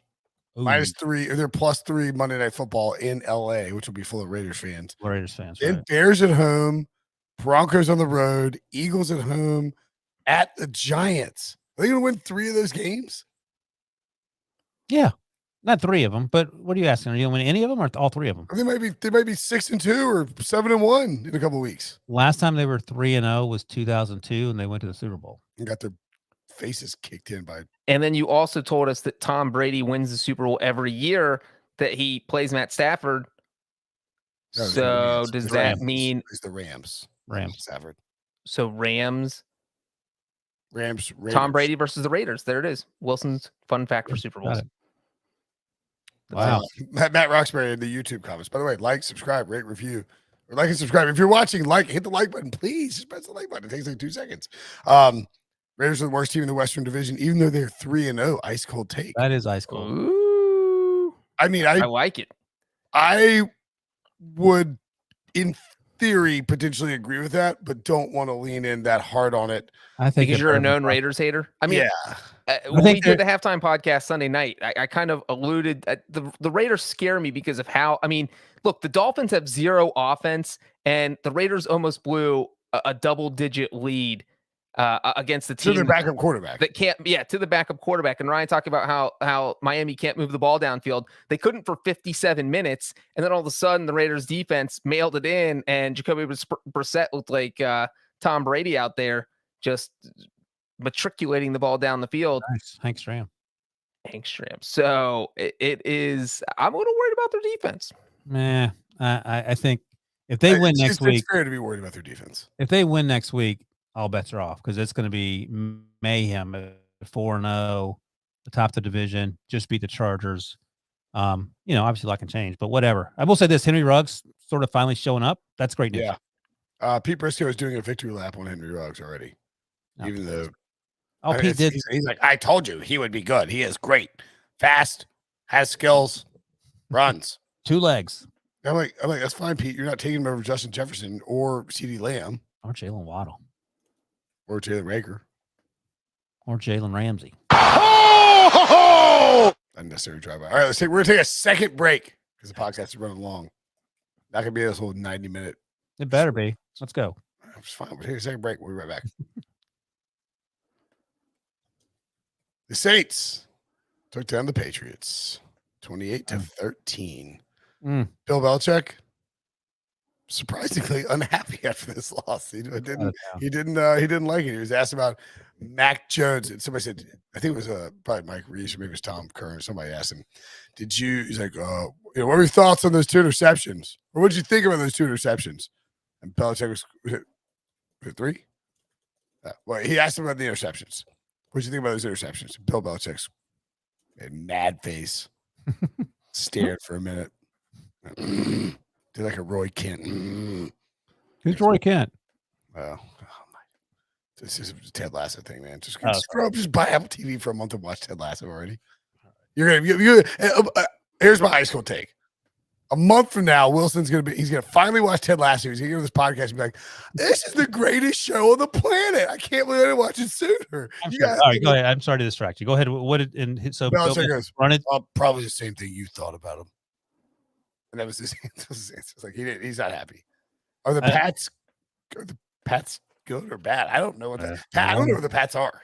They're 1-2, and they're a team without Tom Brady. I'll tell you that. So the first 2 games, it was check down Charlie with Mac Jones, and we were all okay with it, completing 70-something% of his passes, no turnovers. And one of the commenters, his ice cold take is that Mac Jones got totally exposed this week after getting way too much hype. And that's sort of what I get. Unfortunately, said commenter appears to be a Bears fan, which I'm not sure is. All right, yes. That's Bears. Sean Wagner but the point is that he was, checked down Charlie the first 2 weeks, 70-something completion percentage. And then this week, he didn't get exposed, but he looked like a rookie. He's basically looked like Zach Wilson and Zach Lawrence every week. Zach Wilson and Trevor Lawrence every week. Here's how bad it was. Like last week, Jameis was throwing those moon punt interceptions. This week, Jameis, Jameis. Like, oh my God, Jameis. It's a touchdown in the back of the end zone while he was getting dragged down. And I think Sean, we talked about it last week. Sean Payton said, my quarterback's not throwing interceptions. He's only going to let Jameis throw the ball 15 times a game or thereabouts. And then let Alvin Kamara do the heavy lifting and go from there. Because I think the idea is I can't let Jameis beat me. And the Patriots were in a situation where they got down early and had to rely on Mac Jones, and it didn't work out. And Ryan, you're not kidding. There was literally a clip of Sean Payton yelling at Jameis after Jameis threw a touchdown pass. And that was where he threw the kind of crazy one where he fell backwards. He just blindly heaves it up into the air. Like a classic Jameis move. No idea where it's going to land. Hopes it doesn't get intercepted. Somehow ends up being a touchdown. He's smiling when he runs to the sideline. He's like, I just threw a touchdown pass. And Sean Payton is over there with smoke coming out of the top of his head. Like he is going to cut Jameis on the spot. I mean, it was absolutely. He looks like he's about to get sacked. And I swear he is. It's almost like his. Watching it live, I tried to get a good screenshot of it, but watching it live, it looks like he's bent back to the point that his head is touching the ground. If you close your eyes and think about it, all up in the air. Yeah, if you close your eyes and think about any Jameis interception that you visualize, that's what it looked like, except somehow New Orleans Saints came down with it. Yeah, exactly. The Patriots Mac Jones was the Patriots' leading rusher. If that is happening, they are losing. James White left on a cart, I believe. Yeah, James White was carted off. That's a big problem for them because he was averaging like somewhere between 4 and 5 catches a game. Then from mostly from obviously from Mac Jones, but like it was a very clear check down spot. Damian Harris 6 carries, 14 yards. Mac Jones threw the ball 51 times. That's also a concern. Patriots are not winning any game in which Mac Jones throws 50 times. Well, next week they might need to throw 50. And what do you think his highest? Yeah, look at this. What do you think his highest number of pass attempts was in college? I'm looking it up right now, but it can't be more than 34. I was just saying 35. 35 is where I was at too. Nick Saban would never let him get near 40. See his most number of attempts, 45. Against Ohio State in a playoff game. Yeah. And he had 43 against Florida in an SEC championship. And those were his only 2 times he ever threw more than 40 passes. 74% in the first 2 games. As I mentioned, he was checking the ball down a lot. On Sunday, 59% completion percentage, 3 interceptions. Here's the thing. That's still better than Zach Wilson struggling his way through 4 interceptions in the first half last week against the Patriots. It's not great. Don't get me wrong. And Mac Jones hasn't been setting the world on fire. But if we're grading these quarterbacks in terms of production, he's still number 1. I mean, we're chuckling about Justin Fields going 6 for 20 and getting sacked 3 more times than he had completions and what was it, -1 or +1 total passing yards. I will say but that this was an ugly performance. I mean, you're talking about losing by 2 touchdowns, and Mac Jones literally just handed the Saints 2 touchdowns. He had a pick 6 in the second half. In the first half, he threw an interception that set the Saints up at the 9-yard line. I mean, that's 2 touchdowns right there. And I think that's what just makes Belichick mad. He hates these dumb mistakes. He prides himself on having disciplined teams that don't make dumb mistakes. The way Sean Payton didn't want Jameis Winston bombing balls over the air. Exactly. And so you have a quarterback giving up 2 touchdowns, and the Patriots also had a punt blocked in this game. So I'm sure he's a rookie quarterback. These games are going to happen. Tom Brady, second year, week 7, after he taken over Bledsoe at Denver. The Patriots lose 31-20. He goes 25 or 38, 200 yards, 2 touchdowns, 4 picks. This happened. Yeah, that's right. You're a rookie. Let me ask you this. What is their record, the New England Patriots, if Cam Newton was the starter in week 1, they never cut him? I don't think any different. Oh, okay. He's better. I think week 1 they might. I don't know. It's not like Mac Jones. He wasn't doing anything to lose the game for you in those first 2 games. Clearly, in week 3, things went sideways on him. So yeah, maybe you're right. Maybe it's 1.5 wins as opposed to just 1. I don't know. I mean, Belichick's also probably a little steamy because he knows somebody's coming to town. It ain't Santa Claus. It's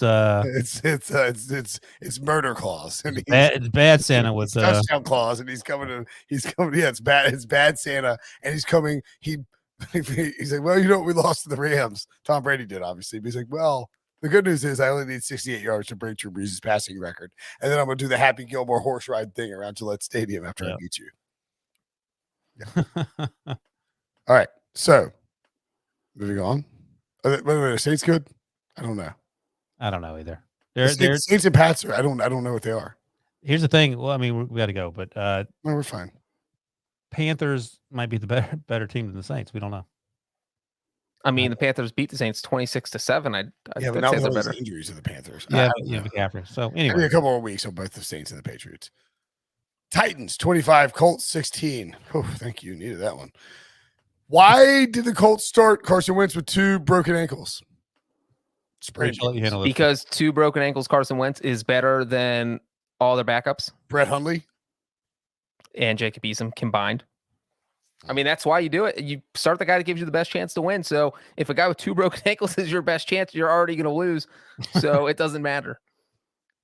Like, I feel like this game played out exactly. The Titans did all 3 of us pick the Titans? The Titans and the Colts hang around. But I feel like Carson Wentz, the Colts offense literally looked like this entire game like they didn't have their starting quarterback the whole week in practice. Or like their starting quarterback had 2 sprained ankles. It was like juiced up on Toradol flowing through his lower veins. Right? Ryan Tannehill rushed for 56 yards, but I think it's a record for him. I think that's it's high. It doesn't feel like he would probably run more than that, but I think that's higher. Maybe. Yeah, me too.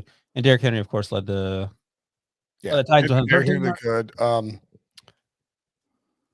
Colts aren't good. That's a real problem. They're 0-3. They're just not good. Yeah, you're talking about the Steelers. The Steelers has got one more win than the Colts. Yeah, The thing is, though, I literally bet on the Colts to have the worst record in. Look at Diva. To bet on the Colts to have the worst record in football. It's in play. Probably not going to happen, but it's in play. here's the thing, though. I would imagine among the three of us, no one is saying that the Colts are anything but the second best team in that division, even at 0-3 with the Texans having.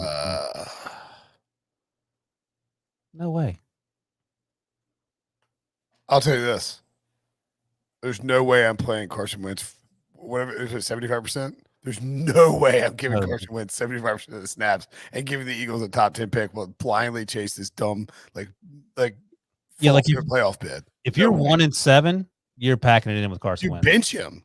Right. You I cannot give away. I mean, it is not a tank. It's a business decision. You do not give them a top 10 pick. It's a top 10 pick in the second round. You can't give them a top 10 pick because you're too prideful with Carson Wentz. I don't disagree.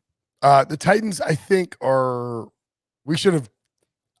You guys should have too, I guess, but should have bet more money on the Titans to win the division. Should bet all of it. Should have bet the house everything on the Titans to win the division. It looks so square and so obvious. I was all in on the Titans. They were my preseason pick to win the division. I bet on the Titans to win the division, but I've said bet more. I had very little doubts because I know Breech and Debo were high on Carson Wentz, but the injury thing is obviously a concern. Even though he's not turning the ball over, but he just can't stay healthy. And the other two teams, of course, that wasn't even in the conversation. Debo, we don't get to talk with the Eagles till tomorrow night. What to the Colts? What do you want as an Eagles fan from the Colts right now? No, I mean, ideally, no. The situation that you just laid out makes perfect sense for the Colts. I would not blame them whatsoever. I would expect the Eagles to do the same thing if the roles were reversed. So I don't know. You better believe the Eagles would do it. They put what's his name out there week 17 last year. Yes. Yeah. Shout out Nate Sudfeld. Got us Devontae Smith. That's a good point. It was worth it, I guess, in hindsight.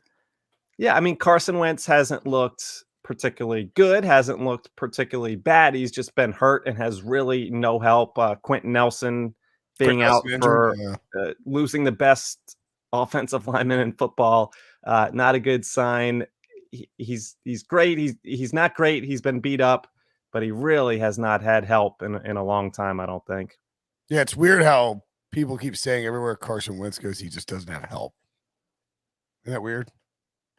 Maybe the problem is all his help has Carson Wentz. All right. Sorry, Carson Wentz is the problem to me. Or the Colts are the problem. Don't put him out there with 2 sprained ankles. But like Breech said, you felt like a guy that couldn't walk, gave you the best chance to win, and that tells you all you need. That's crazy to me. All right, next game, Bills 43, Washington 21. Jeez Louise, Josh Allen has came on fire this week. 358 passing yards, completed 74% of his passes, 5 total touchdowns after averaging, or had 3 total, I think, in the first 2 games. Washington's defense is what's going on there? It's not good. It's weird. What's the deal? And that was the whole thing. We spent the whole season saying, hey, Washington might win this division, might win the NFC East, because if their defense is good, expecting it to be good, and it's been horrible. And now they look bad because they could only go as far as their defense could take them. Their defense is literally crashing into a wall. And I don't even know what else to say about this team. Yeah, you're breaking up like you were going to start crying. What? So I think Brinson and I picked Washington before the season. Breech, who was your NFC East team? I think I picked Washington. Oh, jeez. Very sad. Debo's going to win the division. I didn't mean to blow the mic. Sorry. I would probably pick the Eagles right now. I mean, I'm not taking Washington under any circumstances. And this has nothing to do with Taylor Heineke. It has everything to do with the defense. I don't even know what the explanation is. Jack Del Rio, what are we doing? If the Washington defense is bad, they're going to be bad. That's a wrap. That's a wrap. By the way, the Cowboys have Eagles on Monday tonight, Panthers at home, and then Giants at home. I would probably bet on the Cowboys right now. I was going to say, you just said the Eagles. That's what definitely bet the Cowboys. I was looking at the schedule to see what. I see. Yeah. I think the Cowboys. The Cowboys would be the bet now because they're probably going to win the next 3 games. I guess Mike McCarthy. Eagles are at Cowboys, obviously. Chiefs at home. Yeesh. And is that Andy Reid's first game in Philly since he got fired? Debo? I think this is the second time around. I think they played the first year he was in Kansas City. Oh, maybe so. And then Eagles are at Panthers. So Okay. That's logically, you would think the Cowboys would have the better record in 3 weeks. Yes. And therefore would be the bet. And Washington. then the Eagles had the Bucs in week 6. So Ew. Yikes. So I retract my Eagles claim. I would. Yeah. Yikes. That's NFC East can be expensive for your boy. So Washington isn't worse than the Giants, but they are looking. No, they're not worse. The Giants are really, really bad. But I mean, we were all Giants convinced. are really bad. Well, We we were- also liked Ryan Fitzpatrick, and he's not playing right now. And we were sold on Heineke because he had Swagger. a decent game last week and then just looked, 2 interceptions, 14-24, did not play well at all today, except literally out of those 212 yards, 73 of them came on a screen pass to Antonio Gibson, and Antonio Gibson did all of the work on that 73-yard touchdown pass. So it was like, other than that, Heineke did nothing. So we did nothing. Yeah. Brinson, commenter Victor Garcia makes a good point. He says, dunk on all of us for picking Washington to win. Whatever. Oh, he missed! He missed! Oh. I had to turn my TV off. They were doing some special and nasty school lunches. But the Bills, this is exactly what you want to see because you've been winning ugly. Yeah. Week 2, Josh Allen has not looked good through the first 2 weeks of the season. He was completing like 55% of his passes. He was looking like 2018, 2019 Josh Allen. And then it's like he flicked the switch before this game, said, you know what, or watched game film all week of him from 2020 because that's the quarterback he looked like. I mean, he came out. Bills have a plus 50 point differential. That's Dolphins insane. have a negative 37 point differential. Patriots plus 3. Jets minus 50. Bills over was petrifying in week 1 and now feels Like a walk. not a lot, just feels safer. Getting I'm better. going to get to 11. Yeah, they're getting there. It's all about Josh Allen rounding into form, and this was a great start. And if you bet the Bills to win the division, you're feeling very good. Yeah, I mean it didn't feel like a layup 3 weeks It ago. felt like a because- layup. I mean, Not 3 weeks ago because it's like, oh, if Mac Jones can be the right. Before the season, it was like this is a layup. caretaker of this offense, yada yada yada. But those two teams are going in different directions right now. All right, we got 2 stank bombs. All right, let's talk about. 97. Broncos beat the Jets 26-0. I saw a friend of the program, a good friend of mine, Dan Hanses, tweet that the Jets, the problem is that the Jets, it's not that they're bad. No one minds that they're bad. Jets fans don't mind that they're bad. The problem is it's just wildly incompetent week to week, and they are impossible to watch. Like there's nothing you don't. So like last year with Burrow or this year with Lawrence, at least you watch it and you think, okay, this could work. You watch the Jets, and it's not exactly Zach Wilson flashes, but you watch the Jets, you're like, this ain't working, man. No, I mean, Oh Mekhi my, Becton's look at down. this. Mekhi Becton's down their left tackle. That's an issue. But here's also an issue. Joe Douglas's 2020 draft. Here are the guys. Mekhi Becton out. He's injured. Denzel Mims inactive. Ashton Davis, the safety, 3rd-round pick. Jabari Zuniga doesn't even dress, 3rd-round pick. LaMichael Piron, 4th-round pick, doesn't play. James Morgan, 4th-round pick, quarterback, didn't even make the team. And you can't whiff on pick after pick after pick when you're already a bad team in a division that's historically led by the Patriots, now being dominated by the Bills, and expect to be competitive. So, Sure. I mean, this graphic here is so disrespectful. If you're watching on YouTube, youtube.com/pick6, hit the like button, subscribe, and comment in the comments. But yes, could this Sam be a Jets Darnold- problem? Also, Yep. is Sam Darnold just fat Zach Wilson? Yeah, they look a lot alike before and after. I mean, you get on the weight program and you look like Zach Wilson, but the upside is, Sam Darnold's actually much better now in Carolina. And here's the thing. You're exactly right about everything you said about the incompetence going on with the Jets, lack of players, whatever. This ain't Adam Gase's fault, so you can't blame him. And it ain't like this team is magically turning things around. So I don't. But the flip side of that is when you worry about Zach Wilson, if you're a Jets fan, is it's not like it's just him. Every rookie quarterback is struggling. I think rookie quarterbacks are 1-10 overall this season. And the only win came when 2 rookies face each other when it was Zach Wilson versus Mac Jones in that Patriots-Jets game. So it's not like any of the rookie quarterbacks. This class got pumped up too much. Let me ask you this, though, both of you. Here's the difference. Like, I'm not worried about Mac Jones, like him having a David Carr type meltdown from being hit 5,000 times. I'm worried about Zach Wilson, like Sure. being mentally, like I can't. This is insane. How much craziness is going Like a on? Kyle Bowler style. Right. So, I mean, are you concerned on any level that maybe Zach Wilson is being asked to do too much too soon with too little around him? Whereas Mac Jones and even Trevor Lawrence, they understand there's going to be they'll have progress. I have seen very little progress from Zach Wilson. No, I feel like I've seen the same, like a poor man's version of Trevor Lawrence progress from Zach Wilson. I don't know. What does that mean? He makes these big throws. He makes these throws. It has the skill set. No, I don't doubt that. But the Trevor Lawrence has a lot more around him than Zach Wilson. A lot more what?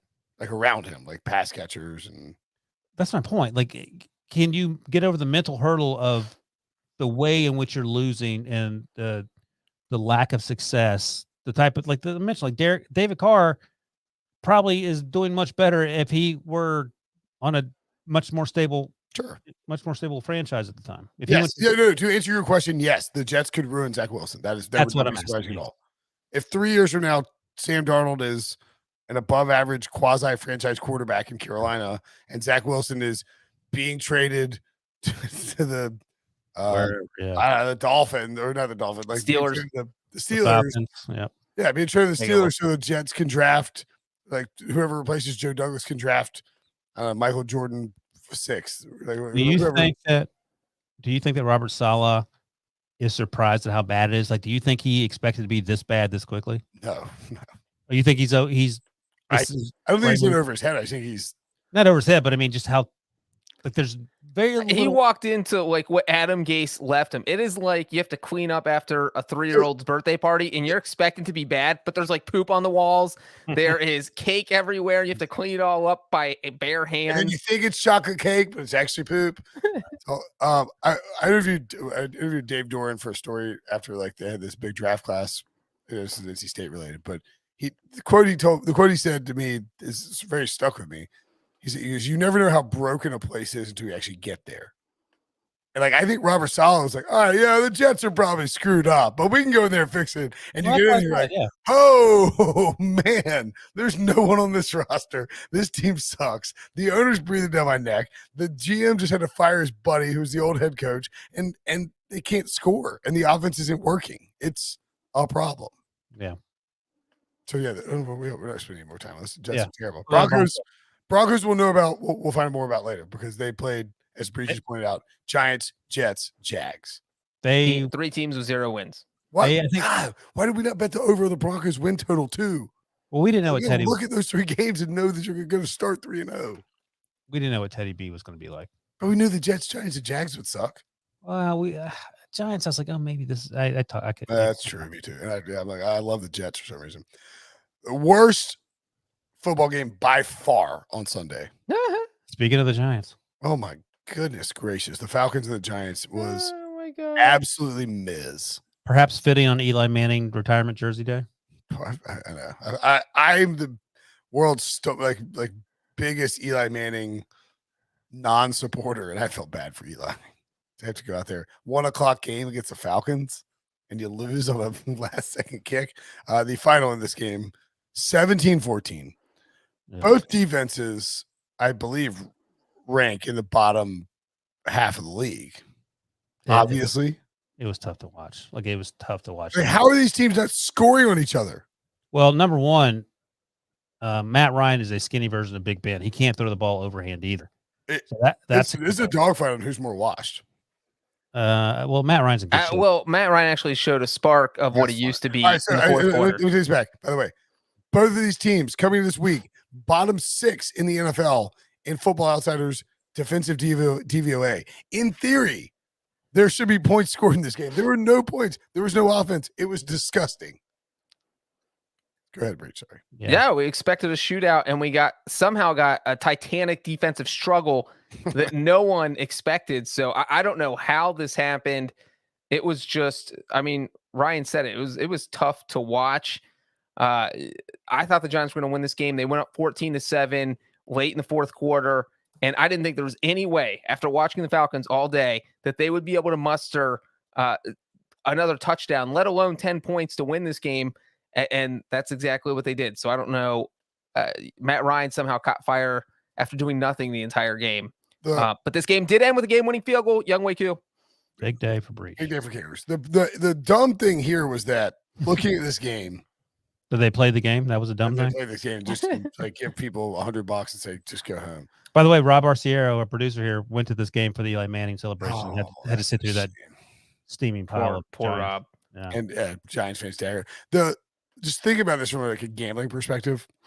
The move, because you think, oh, this game is going to go over because there are two bad defenses, but Arthur Smith is not Arthur Smith from Tennessee, and Jason Garrett is Jason aged Garrett. 25 years since last season. I mean, these guys are so and they didn't even run the ball that much. There were 35 passes for Daniel Jones, 36 for Matt Ryan. Mike Davis ran it 12 times. Saquon Barkley ran it 16 times. They didn't run it that much, and it's still just like they can't do anything. Hot garbage. It's unbelievable. It's so bad. Would you rather be a Giants fan or a Falcons fan right now? I mean, a Giants fan because the odds are better that you've been alive for a Super Bowl. Or would you rather have to cut off 3 of your fingers? I'd rather get hit by an asteroid right in the face. Would you rather have to? All right, so you can pick, Ryan.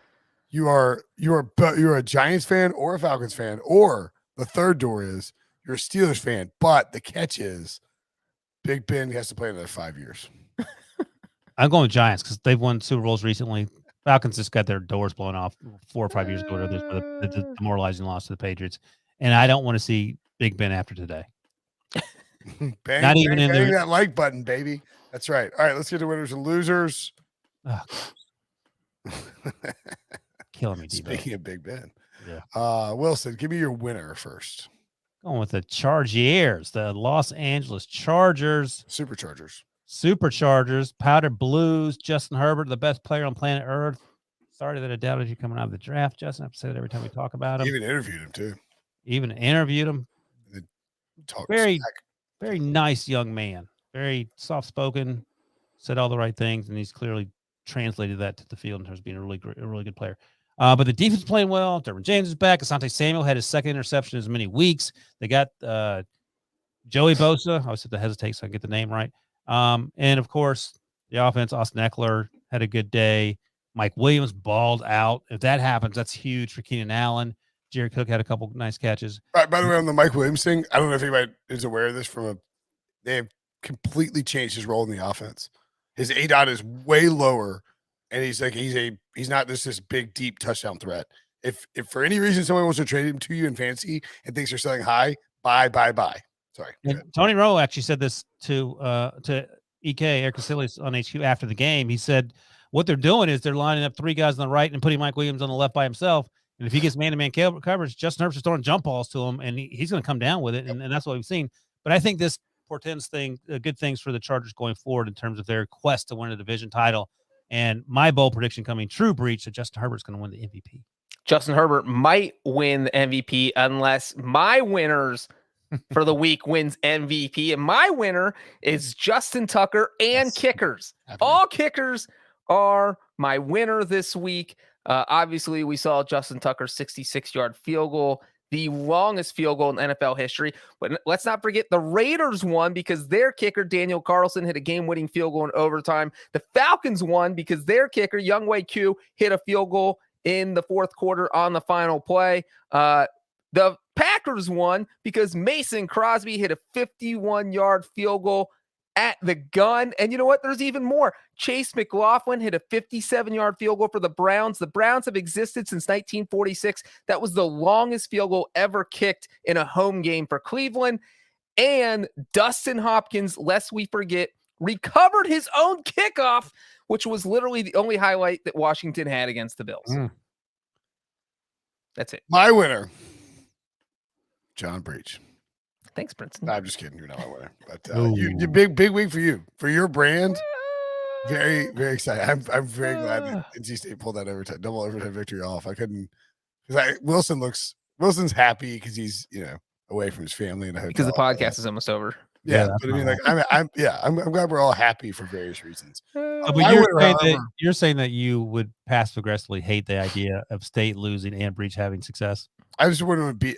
I would have slept till 1 p.m. today and just been miserable. And Oh, I see. I'm going to talk to my family and That's less about Breech and more about the NC State. It's basically like the win or loss ratio can swing a hangover from like if I woke up today, I was like, this coffee tastes amazing. How's everybody doing? I want some hugs. Like I was up early. I would have slept. If we'd lost, I would have slept late and just like being grumpy. Yeah, exactly. So anyway, Breech said his winner was going to cause your winner not to win MVP, but it's my winner who's going to take that MVP. And that's my guy, Matthew Stafford in the Rams. I can't believe I picked against him and I can't believe I picked against him with the Buccaneers. That was stupid. They're at home. Mm-hmm. Sean McVay's fired up. Stafford is throwing bombs. Cooper Kupp, he and Cooper Kupp have this mind meld going on. Kupp's unstoppable, and you can't. Nobody could guard him. Sony Michel's actually running pretty well. Maybe look at Darrell Henderson back. Andrew Whitworth recovering fumbles, blocking for everybody. Robert Woods needs to get a little bit more involved. They unlocked Deshaun Jackson. I think Stafford is live for the MVP right now, especially if the 49ers are not going to close out or not going to use Trey Lance. And if the Seahawks, if the Rams win that division and win 13, 14 games, it's Stafford MVP season, baby. And when Stafford wins the MVP, just like Kurt Warner in 99, and then wins the Super Bowl and then wins the Super Bowl MVP, you know where else he's going? Where?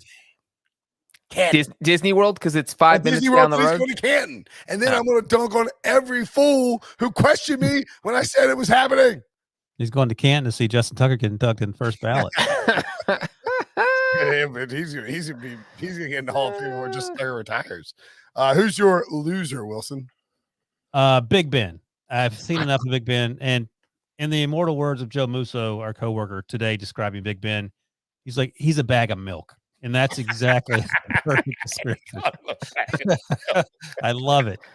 Bag of milk deserves to be on the bench while you put Mason Rudolph or Dwayne Haskins or Josh. Now, I don't care who you put out there. Let Juju Smith-Schuster play quarterback. I've seen enough. We have to move on. I love all you've done for the Steelers. You're going to the Hall of Fame, but it's a wrap, my man. So sit yourself on the bench and let's move on. Musa, if you're watching this, when you wake up in the morning, just schedule a tweet. Just send out Ben Roethlisberger looks like a bag of milk. I'm literally going to start. Else. Just send that out. I'm going to start calling everyone a bag of milk. That's amazing. Bag of milk. You know how insulting that is. Yeah, it's not a compliment. It's so floppy. Yeah. Right. Like those plastic bags you used to get at the grocery store before they went all paper. Fill that out with milk and like put a number 7 on it. That's Ben Roethlisberger. God, imagine him hearing this. Week 18, Ben's going to look like a bag of milk that's been sitting on the sidewalk in Phoenix for a few days. You know who else is a bag of milk? The Seattle Seahawks, because they are my loser for the week. Look, they went into Minnesota. The Vikings didn't even have Dalvin Cook. The Vikings were trying to serve up a free win for the Seahawks. They couldn't even take it. They let Madison run all over them. And you know what? I don't know what the Seahawks do at halftime, because they have looked absolutely atrocious in the second half this year. Maybe Pete Carroll needs to hire a professional writer to give him some sort of halftime speech to give to his team, because you guys want a fun fact in this spiel? The Seahawks have 0 third quarter points this season. That is the sign. That is why they are loser.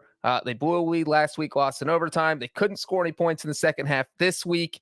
So if the Seahawks don't figure out how to score in the second half, guys, I don't think they're going to be good this season. I didn't hear a single word you said. I've been trying to stop laughing. It's because you're such a bag of milk. I've been trying to stop laughing. Somebody called me a thumb one time. That was pretty funny. Brinson, you're a bag of thumbs. Yeah, bag of thumbs. Bag of milk with a thumb on top. I'm probably a little bit milk baggish. My loser. I didn't mean to do this. Very brandy, but Chicago Bears. Ugh. So if I'm doing the math correctly, and I've had to carry some numbers here, And I think I am. Like this freaking stat page list, but they had less than 50 total yards in a football game this year. 1 pass yard. They had 1 pass yard. 9 and sacks. they did it. Completions. They did it after the guy that they were desperately wanted benched, Andy Dalton, couldn't play because he was hurt. So the rookie quarterback they drafted early came in and was terrible against the Browns. It wasn't his fault. He was running for his life. Of course not, but that's you talked about your concerns with Zach Wilson. Yeah, no, that's fair. I mean, I'm more worried about Justin Fields than Zach Wilson. He has no offensive line. He has one good receiver in Allen Robinson who doesn't want to be there and is going to get the F out as soon as he can. He has a defense that is not as good as it was a few years ago. Khalil Mack left the game. And he has a GM who, if they win 8+ games, is probably getting an extension, and a head coach who won't cater to his offensive skill set. That's a big freaking problem. So the Bears are a big loser for me. Any other thoughts on the week? Oh, you guys froze for a second. I thought you guys just bonked out. Yeah, maybe I was freezing. That was Ryan purposely making his computer freeze because he wants the podcast to end. Nonsense. What year is that? Because that's my old handle. Yeah. Last week, but everyone agrees if you got one game, you take. Oh, look at that! Right, thank you, Debo. How's that? First of all, who's sitting that to Debo? Yeah, look it up. Right, He didn't look at it himself. Breech. Or are you looking at my staff, Debo? How did that happen? He's getting more. Oh, come on! Oh, well done. Matt Stafford is just dehydrated from all the ham. Wrote Will Brinson at one. I don't even know what that means. That, delete all my old tweets. That's how I feel reading 97% of your tweets. Like, what is he talking about? Debo! Matthew Stafford must think you can score points by hitting defensive players. Oh! Up high, down hard. That is a Will Brinson Right, tweet. we'll see you later. That's how Debo ends the show. He gets it. This shit. Well done. That's Debo. By the way, Debo is the real winner. HR, man. What the hell? Debo is the real winner tonight. Go Eagles. First of all, wait, does that mean that Wilson was saying you would take Stafford over Romo? That, you know, when we were talking about that was the Cowboys-Lions playoff game. Don't backtrack now. It's too late. No, I'm saying that's when we would have been talking about it. Well, I was all in on our coworker Tony Romo, and you can be all No, in. clearly you were in on Stafford. Don't try to turn the tables. Don't try to gaslight me. It's a wrap. Debo, what you go looking for? Whatever. We'll talk about it offline. But yeah, that's what we need. More Prisco on the show. All right, that's it. We'll see you later. Breech, congratulations